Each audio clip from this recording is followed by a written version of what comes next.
بسم الله الرحمن الرحيم قد أفلح المؤمنون الذين هم في صلاتهم خاشعون والذين هم عن اللغو معرضون والذين هم للزكاة فاعلون والذين هم لفروجهم حافظون إلا على أزواجهم أو ما ملكت أيمانهم فإنهم غير ملومين فمن ابتغى وراء ذلك فأولئك هم العادون والذين هم لأماناتهم وعهدهم راعون. السلام عليكم ورحمة الله وبركاته. إن الحمد لله نحمده ونستعينه ونستغفره ونعوذ بالله من شرور أنفسنا ومن سيئات أعمالنا من يهده الله فلا مضل له ومن يضلل فلا هادي له وأشهد أن لا إله إلا الله وحده لا شريك له وأشهد أن محمدا عبده ورسوله. يا أيها الذين آمنوا اتقوا الله حق تقاته ولا تموتن إلا وأنتم مسلمون. يا أيها الناس اتقوا ربكم الذي خلقكم من نفس واحدة وخلق منها زوجها وبث منهما رجالا كثيرا ونساء واتقوا الله الذي تساءلون به والأرحام إن الله كان عليكم رقيبا. يا أيها الذين آمنوا اتقوا الله وقولوا قولا سديدا يصلح لكم أعمالكم ويغفر لكم ذنوبكم ومن يطع الله ورسوله فقد فاز فوزا عظيما. أما بعد فإن خير الحديث كتاب الله وأصدق السنن سنن محمد صلى الله عليه وسلم وشر الأمور محدثاتها وكل محدثة بدعة وكل بدعة ضلالة وكل ضلالة في النار. أعوذ بالله من الشيطان الرجيم. له دعوة الحق والذين يدعون من دونه لا يستجيبون لهم بشيء إلا كباسط كفيه إلى الماء ليبلغ فاه وما هو ببالغ وما دعاء الكافرين إلا في ضلال. പ്രിയമുള്ള സഹോദരീ സഹോദരന്മാരെ, വാക്കുകൾ ശ്രദ്ധിക്കുന്ന നല്ലവരായ ശ്രോതാക്കളെ, നാട്ടുകാരെ, പരമകാരുണികനും കരുണാനിധിയുമായ അല്ലാഹു സുബ്ഹാനഹു വ തആലയുടെ എല്ലാ വിധിവിലക്കുകളും സൂക്ഷിച്ചുകൊണ്ട് അവന്റെ നിയമനിർദ്ദേശങ്ങൾ കഴിവിൻപടി ജീവിതത്തിൽ പാലിച്ചുകൊണ്ട് തഖ്വ കൈവിടാതെ ജീവിക്കാൻ ശ്രമിക്കണേ എന്ന് പ്രത്യേകം ഓർമ്മപ്പെടുത്തുകയാണ്. ലാ ഇലാഹ ഇല്ലല്ലാഹ് മുഹമ്മദുർ റസൂലുള്ളാഹ് എന്ന വിഷയമാണ് എനിക്ക് നിങ്ങളോട് ഇന്ന് സംസാരിക്കേണ്ടത്. മുസ്ലിം സമുദായത്തിൽ ജനിച്ചു വളരുന്ന ഓരോ കുട്ടിയും അറിയുകയും മദ്രസകളിൽ വെച്ച് ചൊല്ലിപ്പടിക്കുകയും ചെയ്തിട്ടുള്ള ഷഹാദത്ത് കലിമയാണ് യഥാർത്ഥത്തിൽ ഇന്നത്തെ വിഷയം.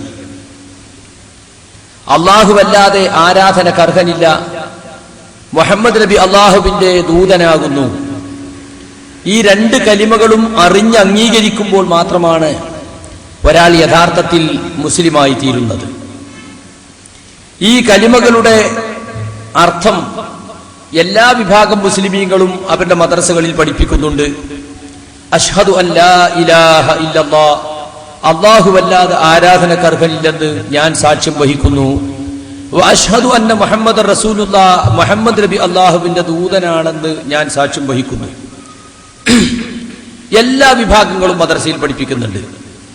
പിന്നെ എന്താണ് വിശേഷിച്ച് മുജാഹിദ് പ്രസ്ഥാനത്തിന് ഈ കാര്യത്തിൽ പറയാനുള്ളത്?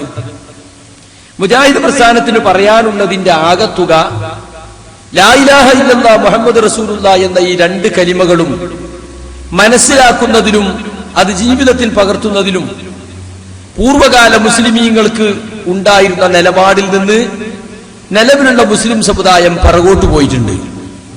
അത് മനസ്സിലാക്കുന്നതിലും പ്രയോഗിക്കുന്നതിലും ഗുരുതരമായ അബദ്ധങ്ങൾ ഈ സമുദായത്തിന് സംഭവിച്ചിട്ടുണ്ട്. അത് എന്താണെന്ന് ചൂണ്ടിക്കാണിച്ച് പൂർവകാല മുസ്ലിമീങ്ങളുടെ സലഫുകളുടെ മാർഗത്തിലേക്ക് ഈ സമുദായത്തെ വഴി നടത്തുകയാണ് ഇസ്ലാഹി പ്രവർത്തനം എന്നതുകൊണ്ട് ഉദ്ദേശിക്കുന്നത്. ഇവിടെ ഏതൊരു മുസ്ലിയാരും സമ്മതിക്കുന്ന ഒരു സത്യമാണ്, 1400 കൊല്ലം മുമ്പുള്ള റസൂലുള്ളാഹി സ്വല്ലല്ലാഹു അലൈഹി വസല്ലമയുടെ കാലത്തെ ഇസ്ലാം ഇന്നത്തെ മുസ്ലിം സമൂഹത്തിൽ അതേപടി നിലവിലില്ല എന്നുള്ളത്. ഉസ്താദെ, റസൂലുള്ളാഹിന്റെ കാലത്തെ നിസ്കാരം ഉണ്ടോ എന്ന് ചോദിച്ചു നോക്കിയാ ഉസ്താദ് പറയും, എവിടെ മക്കളെ, ഇന്നത്തെ നിസ്കാരമൊക്കെ ഒരു ചടങ്ങല്ലേ, അന്നൊക്കെ എന്തുമാത്രം ഖുശൂഉള്ള ഭക്തിയുള്ള നിസ്കാരായിരുന്നു. അല്ല ഉസ്താദെ, റസൂലുള്ളാഹിന്റെ കാലത്തെ നോമ്പും ഇന്നത്തെ നോമ്പും അന്നത്തെ നോമ്പൊക്കെ എന്താ, ഇന്നത്തെ നോമ്പൊക്കെ വെറും ഒരു ചടങ്ങല്ലേ. ഇന്നിപ്പോ വൈകുന്നേരമായ നല്ലോണം തിന്ന, പിന്നെ അത്താഴത്തിലും നല്ലോണം തിന്ന, പിന്നെ ആളുകൾക്ക് ജോലിയൊന്നും കൊടുക്കാതെ അധികം ആൾക്കും കടന്നുറങ്ങാനും വിശ്രമിക്കാനും ഒക്കെ സൗകര്യമുള്ള കാലം. അന്നൊക്കെ എത്ര കഷ്ടപ്പെട്ട സഹാബത്തൊക്കെ നോമ്പെടുത്തത്. യുദ്ധത്തിന് പോകുമ്പോൾ പോലും നോമ്പെടുത്തുകൊണ്ട് മരുഭൂമിയിലൂടെ യാത്ര ചെയ്തില്ലേ. അവര് നോമ്പും നമ്മളെ നോമ്പൊക്കെ എവിടെ കിടക്കുന്നു? അല്ല ഉസ്താദെ, റസൂലിന്റെ കാലത്തെ സക്കാത്തും സ്വതക്കൊക്കെ ഒന്ന് അങ്ങനെ തന്നെ നിലവിലുണ്ടോ എന്ന് ചോദിച്ചാൽ ഉസ്താദന്മാര് പറയും, എവിടെ, ഇന്നൊക്കെ സക്കാത്തല്ലേ, എന്തെങ്കിലുമൊക്കെ കൊടുക്കുന്നല്ലാതെ കണക്ക് നോക്കി സക്കാത്ത് കൊടുക്കുന്ന ആളുകൾ ഇന്ന് സമുദായത്തിൽ എത്ര ഉണ്ട്? ഇതൊക്കെ അവർ അംഗീകരിക്കുന്ന കാര്യമാണ്. ഹജ്ജിന്റെ കാര്യവും അങ്ങനെ തന്നെയാണ്. ഇന്നത്തെ ഹജ്ജിന് വല്ല പ്രയാസമുണ്ടോ? വീട്ടിന്റെ കാറിലും കയറുക, എയർപോർട്ടിൽ ഇറങ്ങുക, അവിടുന്ന് പ്ലെയിനിലാണ് കയറുക, അവിടുന്ന് എയർ കണ്ടീഷൻ ബസ്സിൽ, റൂമിൽ ചെന്നാലും എയർ കണ്ടീഷൻ, എന്ത് സുഖം, ഹറമിനടുത്ത് താമസം അല്ലേ, അപ്പൊ ഒരു പ്രയാസമല്ല. മാത്രമല്ല മിനായിലെ ടെന്റിൽ പോലും AC ആണ്. എന്നിട്ട് ഉസ്താദന്മാർ വയലറിയുമ്പോ പറയും, ജനങ്ങളെ നിങ്ങളെ ഒന്നും ശരിയില്ല, നിങ്ങളെ കുളി ശരിയില്ല, നിങ്ങളെ നോമ്പ് ശരിയില്ല, നിങ്ങളെ നിസ്കാരം ശരിയില്ല. അതൊക്കെ തിരുത്താൻ വേണ്ടിയിട്ടാണ് ഈ വയലും മുറുതിയൊക്കെ പറയുന്നത്. പക്ഷെ ഇതിലൂടെ ഒരു കാര്യം അവർ സമ്മതിക്കുകയാണ്, റസൂലുള്ളാഹി സ്വല്ലല്ലാഹു അലൈഹി വസല്ലമ കൊണ്ടുവന്ന ദീനിൽ നിന്ന് നിലവിലുള്ള മുസ്ലിം സമുദായം കുറേശ്ശെയായി അകന്നുകൊണ്ടിരിക്കുന്നുണ്ട്. ആ അകന്നുകൊണ്ടിരിക്കുന്ന കാര്യങ്ങൾ ഏതാണെന്ന് ബോധ്യപ്പെടുത്തി അവരെ റസൂൽ കൊണ്ടുവന്ന ദീനിലേക്ക് തിരിച്ചു കൊണ്ടുപോകാനുള്ള പ്രവർത്തനമാണ് പണ്ഡിതന്മാരും പ്രബോധകന്മാരും ഇക്കാലത്തും എക്കാലത്തും നടത്തിയിട്ടുള്ളതും നടത്തേണ്ടതും എന്ന് യഥാർത്ഥത്തിൽ അവർ അംഗീകരിക്കുകയാണ്. യഥാർത്ഥത്തിൽ ഈ പോയിന്റ് ഒന്നുകൂടി വികസിപ്പിച്ച് പറയാണ് മുജാഹിദ് പ്രസ്ഥാനം. നിസ്കാരത്തിലും നോമ്പിലും സക്കാത്തിലും ഹജ്ജിലും മാത്രമല്ല, മുസ്ലിമീങ്ങൾക്ക് ഒരുപാട് വിഷയങ്ങളിൽ തെറ്റുപറ്റിയിട്ടുണ്ട്. ആ കൂട്ടത്തിൽ ഷഹാദത്ത് കലിമ മനസ്സിലാക്കുന്നതിലും തെറ്റുപറ്റിയിട്ടുണ്ട്. അവിടെ മുസ്ലിംമാരും നമ്മളും തമ്മിൽ പിരിയും. അതിൽ ഒരു തെറ്റും പറ്റിയിട്ടില്ല. ലാ ഇലാഹ ഇല്ലല്ലാഹ് മുഹമ്മദ് റസൂലുള്ളാഹ് മനസ്സിലാക്കുന്നതിലോ അതിന്റെ അർത്ഥത്തിലോ അതിന്റെ പ്രയോഗത്തിലോ യാതൊരു തെറ്റും വന്നിട്ടില്ല. അപ്പൊ അവർ നേരെ പോകും പാരമ്പര്യത്തിലേക്ക്. ഞങ്ങളൊക്കെ ഞങ്ങളെ ഉപ്പാപ്പാന്റെ അടുത്ത് നിന്ന് ദീന് പഠിച്ചതാ, ഞങ്ങളെ ഉപ്പാപ്പയും ഉപ്പാപ്പാന്റെ ഉപ്പാപ്പയും അതിന്റെ ഉപ്പാപ്പയും ഞങ്ങളെ ഉസ്താദന്മാര് ശൈഖന്മാര് അവർ സനദുള്ളവരാ. റസൂലുള്ള വരെ എത്തുന്ന സനദുണ്ടവർക്ക്, ഇൽമിന്റെ പരമ്പരയുണ്ടവർക്ക്. ഹലറ മൗത്തുന്ന അത്തങ്ങൾ വന്നു, മറ്റേടത്തുനിന്ന് ഇത്തങ്ങൾ വന്നു. അങ്ങനെ യഥാർത്ഥ ഇസ്ലാം ഇവിടെ എത്തി. പൊന്നാനിയിലൂടെ കൊടുങ്ങലിലൂടെ ഇവിടെ പ്രചരിപ്പിച്ചതാണ് യഥാർത്ഥ ഇസ്ലാം എന്നാണ് അവർ ജനങ്ങളോട് പറഞ്ഞുകൊണ്ടിരിക്കുന്നത്. എന്നാ പിന്നെ നിസ്കാരത്തിലും നോമ്പിലും സക്കാത്തിനും ഹജ്ജിനെ പറ്റിയൊക്കെ വയലറിയണോ? അതുമൊക്കെ അങ്ങനെ തലമുറയായി കൈമാറ്റം ചെയ്യപ്പെട്ട് കിട്ടിയ പാരമ്പര്യമല്ലേ. അതിലൊക്കെ തെറ്റുപറ്റാം, അബദ്ധങ്ങൾ സംഭവിക്കാം എന്ന് പറയുന്നവർ തൗഹീദിന്റെ കാര്യത്തിലും സുന്നത്തിന്റെ കാര്യത്തിലും മാത്രം യാതൊരു തെറ്റും പറ്റിയിട്ടില്ല എന്ന് പറയുന്നത്, അത് തെറ്റുപറ്റി എന്ന് പറഞ്ഞാൽ ഇവരുടെ നിക്ഷിപ്ത താല്പര്യങ്ങൾ തകരും എന്നതുകൊണ്ടാണ്. സുഹൃത്തുക്കളെ, ലാ ഇലാഹ ഇല്ലല്ലാഹയെ സംബന്ധിച്ച് പറഞ്ഞാൽ ലാ ഇലാഹ ഇല്ലല്ലാഹ് എന്നത് എല്ലാവരും പറയുന്നതാണ്. മുസ്ലിയാക്കന്മാര് പറയും, ഞങ്ങള് മയ്യിത്ത് കൊണ്ടുപോകുമ്പോൾ ലാ ഇലാഹ ഇല്ലല്ലാഹ് പറയുന്നവരാണ്. നിസ്കാരം കഴിഞ്ഞാൽ അഫ്ളലുൽ ദിക്ർ എന്ന് പറഞ്ഞിട്ട് 10 വട്ടം ലാ ഇലാഹ ഇല്ലല്ലാഹ് 5 വഖത്തിനും ചൊല്ലുന്നവരാണ്. മരിക്കാൻ കിടക്കുന്ന ആൾക്ക് ലാ ഇലാഹ ഇല്ലല്ലാഹ് ചൊല്ലിക്കൊടുക്കുന്നവരാണ് ഞങ്ങള്. ലാ ഇലാഹ ഇല്ലല്ലാഹ് ദിക്റാക്കി ചൊല്ലുന്നവരാണ് ഞങ്ങള്. അങ്ങനെയുള്ള ഞങ്ങളെ സംബന്ധിച്ചാണ് ലാ ഇലാഹ ഇല്ലല്ലാഹ്ക്ക് എതിര് പറയുന്നു എന്ന് പറയുന്നത് എന്നാണ്. ലാ ഇലാഹ ഇല്ലല്ലാഹ് നാവ് കൊണ്ട് ഉരുവിട്ടതുകൊണ്ട് കാര്യമുണ്ടോ? അതിന്റെ അർത്ഥത്തിൽ ഗണ്യമായ മാറ്റം വരുത്തി ഭീമമായ അബദ്ധങ്ങൾ സാധാരണ ജനങ്ങൾ അവർ പഠിപ്പിച്ചുകൊണ്ടിരിക്കുകയാണ്. ഇലാഹു എന്ന് പറഞ്ഞാൽ യഥാർത്ഥത്തിൽ പള്ളി ദർസിൽ ഓതുന്ന ജലാലൈനിയിൽ പോലും അർത്ഥം പറഞ്ഞിട്ടുള്ളത് അൽ മുസ്തഹിഖുലിൽ ഇബാദ, ഇബാദത്തിന് അർഹൻ എന്നാണ്. ചില ആൾ പറയും ലാ ഇലാഹ ഇല്ലല്ലാഹ് അല്ലാഹു അല്ലാതെ ആരാധ്യനില്ല. അത് ശരിയല്ല, ആരാധ്യന്മാർ വേറെ കുറെ ഉണ്ട്. ആരാധനക്ക് അർഹനില്ല എന്ന് പറയണം. അർഹതയില്ലാത്ത പലരും ചരിത്രത്തിൽ ആരാധിക്കപ്പെട്ടിട്ടുണ്ട്.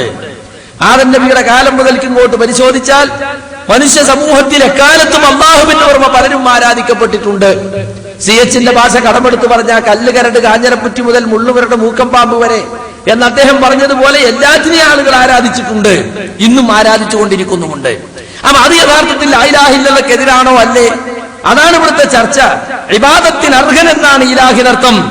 ചിലപ്പോ സാധാരണക്കാരെ പറ്റിക്കാൻ വേണ്ടി അല്ലല്ലാതെ പടച്ചോനില്ല എന്നാണ് സാധാരണക്കാരുടെ മുമ്പിൽ അവർ അർത്ഥം പറയാ. എന്നിട്ട് മുമ്പിലിരിക്കുന്ന ആളുകളോട് ചോദിക്കും, അല്ലല്ലാതെ വേറെ വല്ല പടച്ചോനുണ്ട് നമ്മൾ വിശ്വസിക്കേണ്ട കൂട്ടരെ? ഇല്ല. കണ്ടോ, സുന്നത്ത് ജമാഅത്തിന്റെ ഒരൊറ്റ കുട്ടിയും വിശ്വസിക്കുന്നില്ല. മമ്പർത്തെ തങ്ങൾ പടച്ചോനാ നിങ്ങൾ വിശ്വസിക്കുന്നുണ്ടോ? ബദരീങ്ങൾ പടച്ചോനാ നിങ്ങൾ വിശ്വസിക്കുന്നുണ്ടോ? ഷേഖ് മൊയ്യദ്ദീൻ അബ്ദുൽ ഖാദിർ ജിലാനി പടച്ചോനാ നിങ്ങൾ വിശ്വസിക്കുന്നുണ്ടോ? ഇല്ല. അപ്പൊ നമുക്കാർക്കും ലാ ഇലാഹ ഇല്ലല്ലാഹയിൽ യാതൊരു തെറ്റും സംഭവിച്ചിട്ടില്ല എന്ന് പറഞ്ഞുകൊണ്ട് നിലവിലുള്ള ശിർക്ക് ബിദ്അത്ത് ഖുറാഫാത്തുകളെ അങ്ങനെ തന്നെ അരക്കിട്ടുറപ്പിക്കുവാൻ വേണ്ടിയാണ് ഇവിടെ മുസ്ലിയാക്കന്മാർ ശ്രമിച്ചുകൊണ്ടിരിക്കുന്നത് എന്ന് നമുക്ക് മനസ്സിലാക്കാൻ സാധിക്കും. അവിടെയാണ് ഇസ്ലാഹി പ്രസ്ഥാനത്തിന് പഠിപ്പിക്കാനുള്ള ലാ ഇലാഹ ഇല്ലല്ലാഹ് എന്ന വിഷയം പ്രസക്തമായി തീരുന്നത്. ഈ വിഷയം വെച്ചിട്ടുള്ളതിന്റെ ഉദ്ദേശവും യഥാർത്ഥത്തിൽ അത് തന്നെയാണ്. ഞാൻ പറയട്ടെ, ഇന്നിപ്പോ മുസ്ലിയാക്കന്മാര് എന്തെല്ലാം ദുർവ്യാഖ്യാനങ്ങളാണ് നൽകിക്കൊണ്ടിരിക്കുന്നത്. തൗഹീദിന്റെ പ്രാധാന്യം എല്ലാവരും അംഗീകരിക്കുന്ന ഒരു കാര്യമാണ്. കാരണം തൗഹീദ് ഇല്ലെങ്കിൽ ഒരാൾക്ക് ഒരിക്കലും സ്വർഗത്ത് പോകാൻ പറ്റൂല. നമസ്കരിച്ചു, നോമ്പെടുത്തു, സകാത്ത് കൊടുത്തു, ഹജ്ജ് ചെയ്തു, പക്ഷെ അല്ലാഹ്ക്ക് മാത്രം ഇബാദത്ത് എടുക്കുക എന്ന തൗഹീദിൽ നിന്ന് അയാൾ വ്യതിചലിച്ചു പോയാൽ അയാൾക്ക് യാതൊരു രക്ഷയും കിട്ടൂല. തൗഹീദിൽ നിന്ന് ഒരു ഇഞ്ച് നമ്മൾ അകന്നാൽ ശിർക്കിലേക്ക് ഒരു ഇഞ്ച് അടുത്തു എന്നാണ് അർത്ഥം. തൗഹീദിന്റെ നേർവിപരീതമാണ് ശിർക്ക്. മനുഷ്യന് ചെയ്യാൻ സാധിക്കുന്ന പാപങ്ങളിൽ ഏറ്റവും ഗുരുതരമായ പാപം ഏതാണെന്ന് ചോദിച്ചാൽ ഇസ്ലാമിന്റെ സാങ്കേതിക ഭാഷയിൽ അതിനുള്ള മറുപടി അത് ശിർക്കാണെന്നാണ്. മാത്രമല്ല, മൻ മാത വഹുവ യുശ്രികു ബില്ലാഹി ശൈഅൻ ദഖലൻ നാർ എന്ന് റസൂലുള്ളാഹി കൃത്യമായി നമ്മളെ പഠിപ്പിച്ചിട്ടുണ്ട്. അല്ലാഹുവിൽ ശിർക്ക് വെക്കുന്നവനായിക്കൊണ്ട് ആരെങ്കിലും മരണപ്പെട്ടു പോയാൽ അവൻ നരകത്തിൽ കടക്കുന്നതാണ്. മൻ മാത വഹുവ ലാ യുശ്രികു ബില്ലാഹി ശൈഅൻ ദഖലൽ ജന്ന, അല്ലാഹുവിൽ ശിർക്ക് വെക്കാത്തവനായി ഒരാൾ മരണപ്പെട്ടു പോയാൽ ഏതെങ്കിലും ഒരു കാലത്ത് അയാൾ സ്വർഗത്തിൽ കടക്കാതിരിക്കൂല. ആദ്യം നരകത്തിൽ കടന്നെങ്കിലും അയാളെ പാപങ്ങളുടെ വകയായുള്ള ശിക്ഷകളൊക്കെ ഏറ്റുവാങ്ങിയതിനു ശേഷം ഇൻഷാ അല്ലാഹ് അയാൾ സ്വർഗത്തിൽ കടക്കുമെന്നാണ് റസൂലുള്ളാഹി സ്വല്ലല്ലാഹു അലൈഹി വസല്ലം പറഞ്ഞിട്ടുള്ളത്. മാത്രമല്ല, ശിർക്കിന്റെ ഗൗരവം നമ്മൾ മനസ്സിലാക്കണം. റസൂലുള്ളാഹി സ്വല്ലല്ലാഹു അലൈഹി വസല്ലം ഈ ഉമ്മത്തിന് വേണ്ടി ശഫാഅത്ത് ചെയ്യുമ്പോ ശിർക്ക് ചെയ്തവർക്ക് ഒരാൾക്കും അതിന്റെ ഫലം കിട്ടൂല.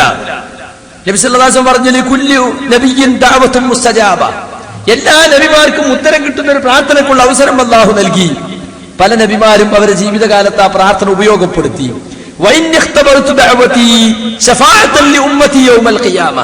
എനിക്ക് ലഭിച്ചിട്ടുള്ള പ്രാർത്ഥനയുടെ ഉത്തരം കിട്ടുന്ന പ്രാർത്ഥനയ്ക്കുള്ള അവസരം ഞാൻ അത് ഈ ഖിയാമത്തിലേക്ക്, ഖിയാമത്ത് നാളിൽ എന്റെ ഉമ്മത്തിന് വേണ്ടി ശഫാഅത്ത് ചെയ്യാൻ വേണ്ടി മാറ്റിവെച്ചിരിക്കുകയാണ്. അപ്പൊ ഈ ഉമ്മത്തിന് വേണ്ടി അള്ളാഹുവിന്റെ റസൂൽ നടത്തുന്ന പ്രാർത്ഥനയാണ് യഥാർത്ഥത്തിൽ ശഫാഅത്ത്.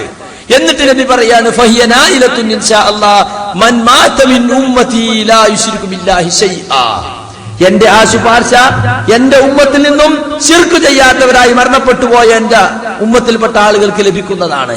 അപ്പൊ ശിർക്ക് ചെയ്യാതിരിക്കുക എന്നത് ഇസ്ലാമിന്റെ വീക്ഷണത്തിൽ ഒരാൾക്ക് മോക്ഷം ലഭിക്കാനുള്ള, വിജയം ലഭിക്കാനുള്ള ഒന്നാമത്തെ യോഗ്യതയായിട്ടാണ് പഠിപ്പിക്കുന്നത്. ലാ ഇലാഹ ഇല്ലല്ലാഹ് ശരിക്കും മനസ്സിലാക്കാത്ത ആളുകളെ സംബന്ധിച്ചിടത്തോളം ഇതൊന്നും വലിയ വിഷയമല്ല. അവരെ സംബന്ധിച്ചിടത്തോളം ലാ ഇലാഹ ഇല്ലല്ലാഹ് ഇങ്ങനെ പാടി നടക്കുന്ന ഒരു വായ്ത്താരി മാത്രമാണ്. അതര വ്യായാമത്തിന് വേണ്ടി വെറുതെ ഇങ്ങനെ പാട് മാത്രമാണ്. ഇന്ന് മുസ്ലിയാക്കന്മാര് പൊതുജനങ്ങളെ പഠിപ്പിച്ചുകൊണ്ടിരിക്കുന്നത് ലാ ഇലാഹ ഇല്ലല്ലാഹ് മുഹമ്മദ് റസൂലുള്ളാഹി എന്ന ഷഹാദത്ത് കലിമ അംഗീകരിക്കുന്ന ഒരു മുസൽമാൻ ശിർക്കിലകപ്പെടുമെന്ന് പേടിക്കേണ്ടതില്ല എന്നാണ്. ശിർക്കൊന്നും നമുക്ക് വരൂല എന്ന് വ്യംഗ്യമായി തെറ്റിദ്ധരിപ്പിക്കുന്ന രൂപത്തിലാണ് മുസ്ലിയാക്കന്മാർ സംസാരിച്ചു കൊണ്ടിരിക്കുന്നത്. അല്ലാഹുവിന്റെ റസൂൽ അങ്ങനെ വല്ല ഗ്യാരണ്ടി നമുക്ക് തന്നിട്ടുണ്ടോ? ഈ ഉമ്മത്തിൽ ശിർക്ക് സംഭവിക്കൂല. വലാ തകൂനൂ മിനൽ മുശ്രികീൻ മിനല്ലദീന ഫറഖൂ ദീനഹും വകാനൂ ശിയഅ, ദീനിനെ കണ്ടം തുണ്ടമാക്കി പല കക്ഷികളായി തീർന്ന മുശ്രിക്കുകളുടെ കൂട്ടത്തിൽ നിങ്ങൾ ഉൾപ്പെട്ടു പോകരുതെന്ന് പരിശുദ്ധ ഖുർആൻ നമ്മളോട് താക്കീത് ചെയ്യാണ് ചെയ്യുന്നത്. മാത്രമല്ല, ഇജ്തനിബു സബ്അൽ മുബിഖാത്ത്, നാശകരങ്ങളായ 7 വൻ പാപങ്ങളെ നിങ്ങൾ പാടെ വർജിക്കണമെന്ന് പറഞ്ഞപ്പോ ഏതാണ് ആ വൻ പാപങ്ങളെന്ന് സഹാബികൾ ചോദിച്ചപ്പോ റസൂലുള്ള മറുപടി കൊടുത്തത് ഒന്നാമത് അശ്ശിർക്കു ബില്ലാഹ്, അല്ലാഹുവിൽ ശിർക്ക് വെക്കലാണ്. പിന്നെയാണ് സിഹ്ർ, പിന്നെയാണ് മനുഷ്യവധം, പിന്നെയാണ് പലിശ തിന്നലും യതീമിന്റെ മുതൽ തിന്നലും ഒക്കെ എണ്ണി പറഞ്ഞിട്ടുള്ളത്. അപ്പൊ ഒന്നാമതായി ഭയപ്പെടേണ്ടത് ശിർക്കിനെയാണ്. ശിർക്കിനെ ഭയപ്പെടേണ്ടെന്നില്ല. അബൂബക്കർ സിദ്ദീഖ് റളിയല്ലാഹു അൻഹുവിനെ റസൂലുള്ള പഠിപ്പിച്ച ഒരു പ്രാർത്ഥന നമ്മൾ മനസ്സിലാക്കേണ്ടതുണ്ട്. ചില ആളുകളൊക്കെ ഉണ്ട്, ഞാൻ മുജാഹിദായിട്ട് 30 കൊല്ലായി 35 കൊല്ലായി, എനിക്കൊക്കെ ഇനി എന്താ തൗഹീദ് പഠിക്കാൻ, എനിക്കൊക്കെ എന്താ ശിർക്കിനെ പറ്റി പേടിക്കാൻ. അങ്ങനെ ആർക്കും ഒരു ഗ്യാരണ്ടി ഇല്ല സുഹൃത്തുക്കൾ. ആരും തെറ്റിപ്പോകാൻ സാധ്യതയുള്ള ഒരു വിഷയമാണിത്. വിശ്വാസരംഗത്തും കർമ്മരംഗത്തും വ്യതിയാനങ്ങൾ സംഭവിക്കുക എന്നത് ഒരാൾക്കും അല്ലാഹു അങ്ങനെ സംഭവിക്കുകയില്ലെന്ന് ഗ്യാരണ്ടി പറഞ്ഞിട്ടില്ല. റബ്ബനാ ലാ തുസിഗ് ഖുലൂബനാ ബഅദ ഇദ് ഹദൈതനാ, നീ ഞങ്ങളെ ഹിദായത്തിലാക്കിയ ശേഷം ഞങ്ങളെ ഹൃദയങ്ങളെ തെറ്റിച്ചു കളയല്ലേ എന്ന് ദുആ ചെയ്യാൻ പഠിപ്പിക്കപ്പെട്ടവരാണ് നാം. യാ മുഖല്ലിബൽ ഖുലൂബ് സബ്ബിത് ഖൽബി അലാ ദീനിക്, ഹൃദയങ്ങളെ മാറ്റിമറിക്കുന്ന നാഥാ, എന്റെ ഹൃദയത്തെ നീ നിന്റെ ദീനിൽ ഉറപ്പിച്ചു നിർത്തണേ. അപ്പൊ തൗഹീദിൽ ഉറപ്പിച്ചു നിർത്താൻ വേണ്ടി നമ്മൾ പ്രാർത്ഥിക്കണം.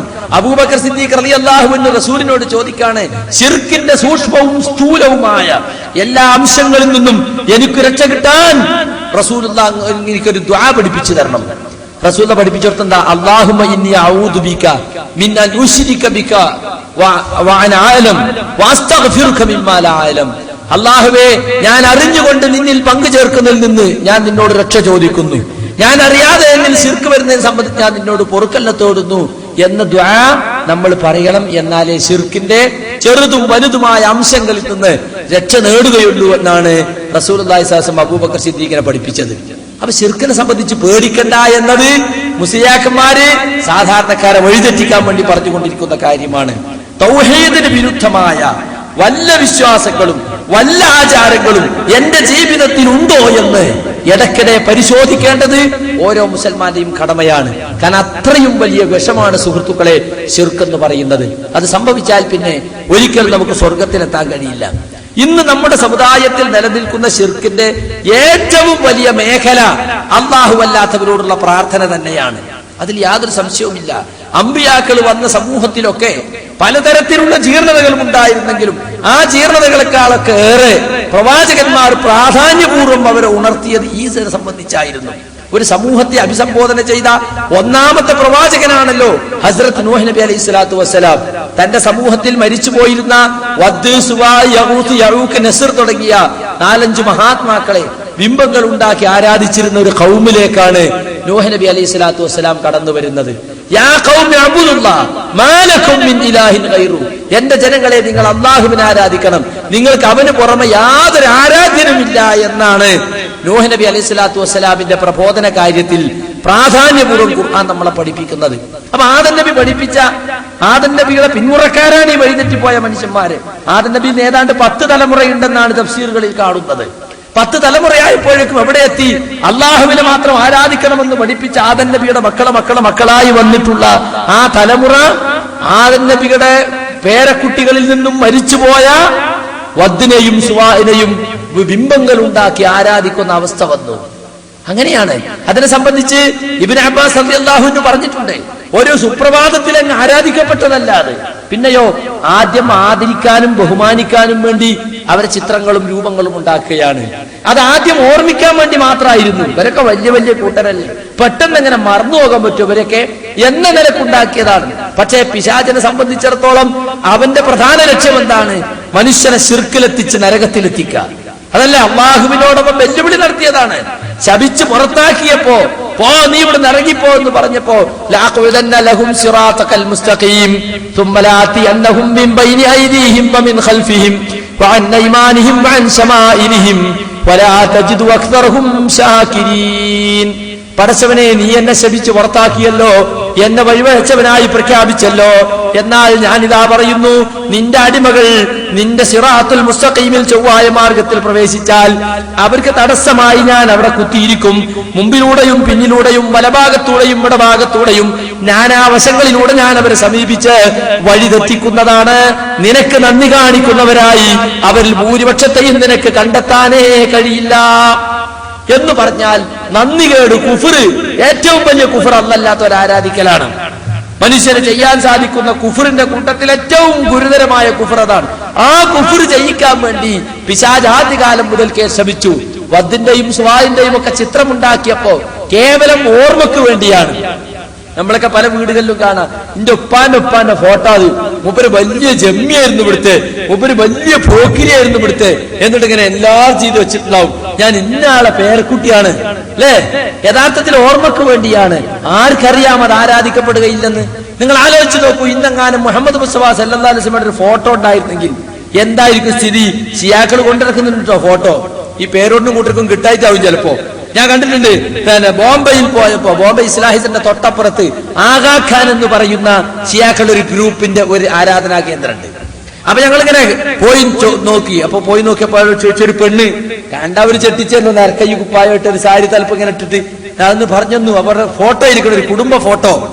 റസൂലുള്ളാഹി സ്വല്ലല്ലാഹു അലൈഹി വസല്ലം ഒരു പച്ച ഇതൊക്കെ ഇട്ടിട്ട് പച്ച തലയിൽ കെട്ടും, ഇങ്ങനെ പെണ്ണുങ്ങൾ സ്കാഫ് കെട്ടിയ മാതിരി കെട്ടിയിട്ടുണ്ട്.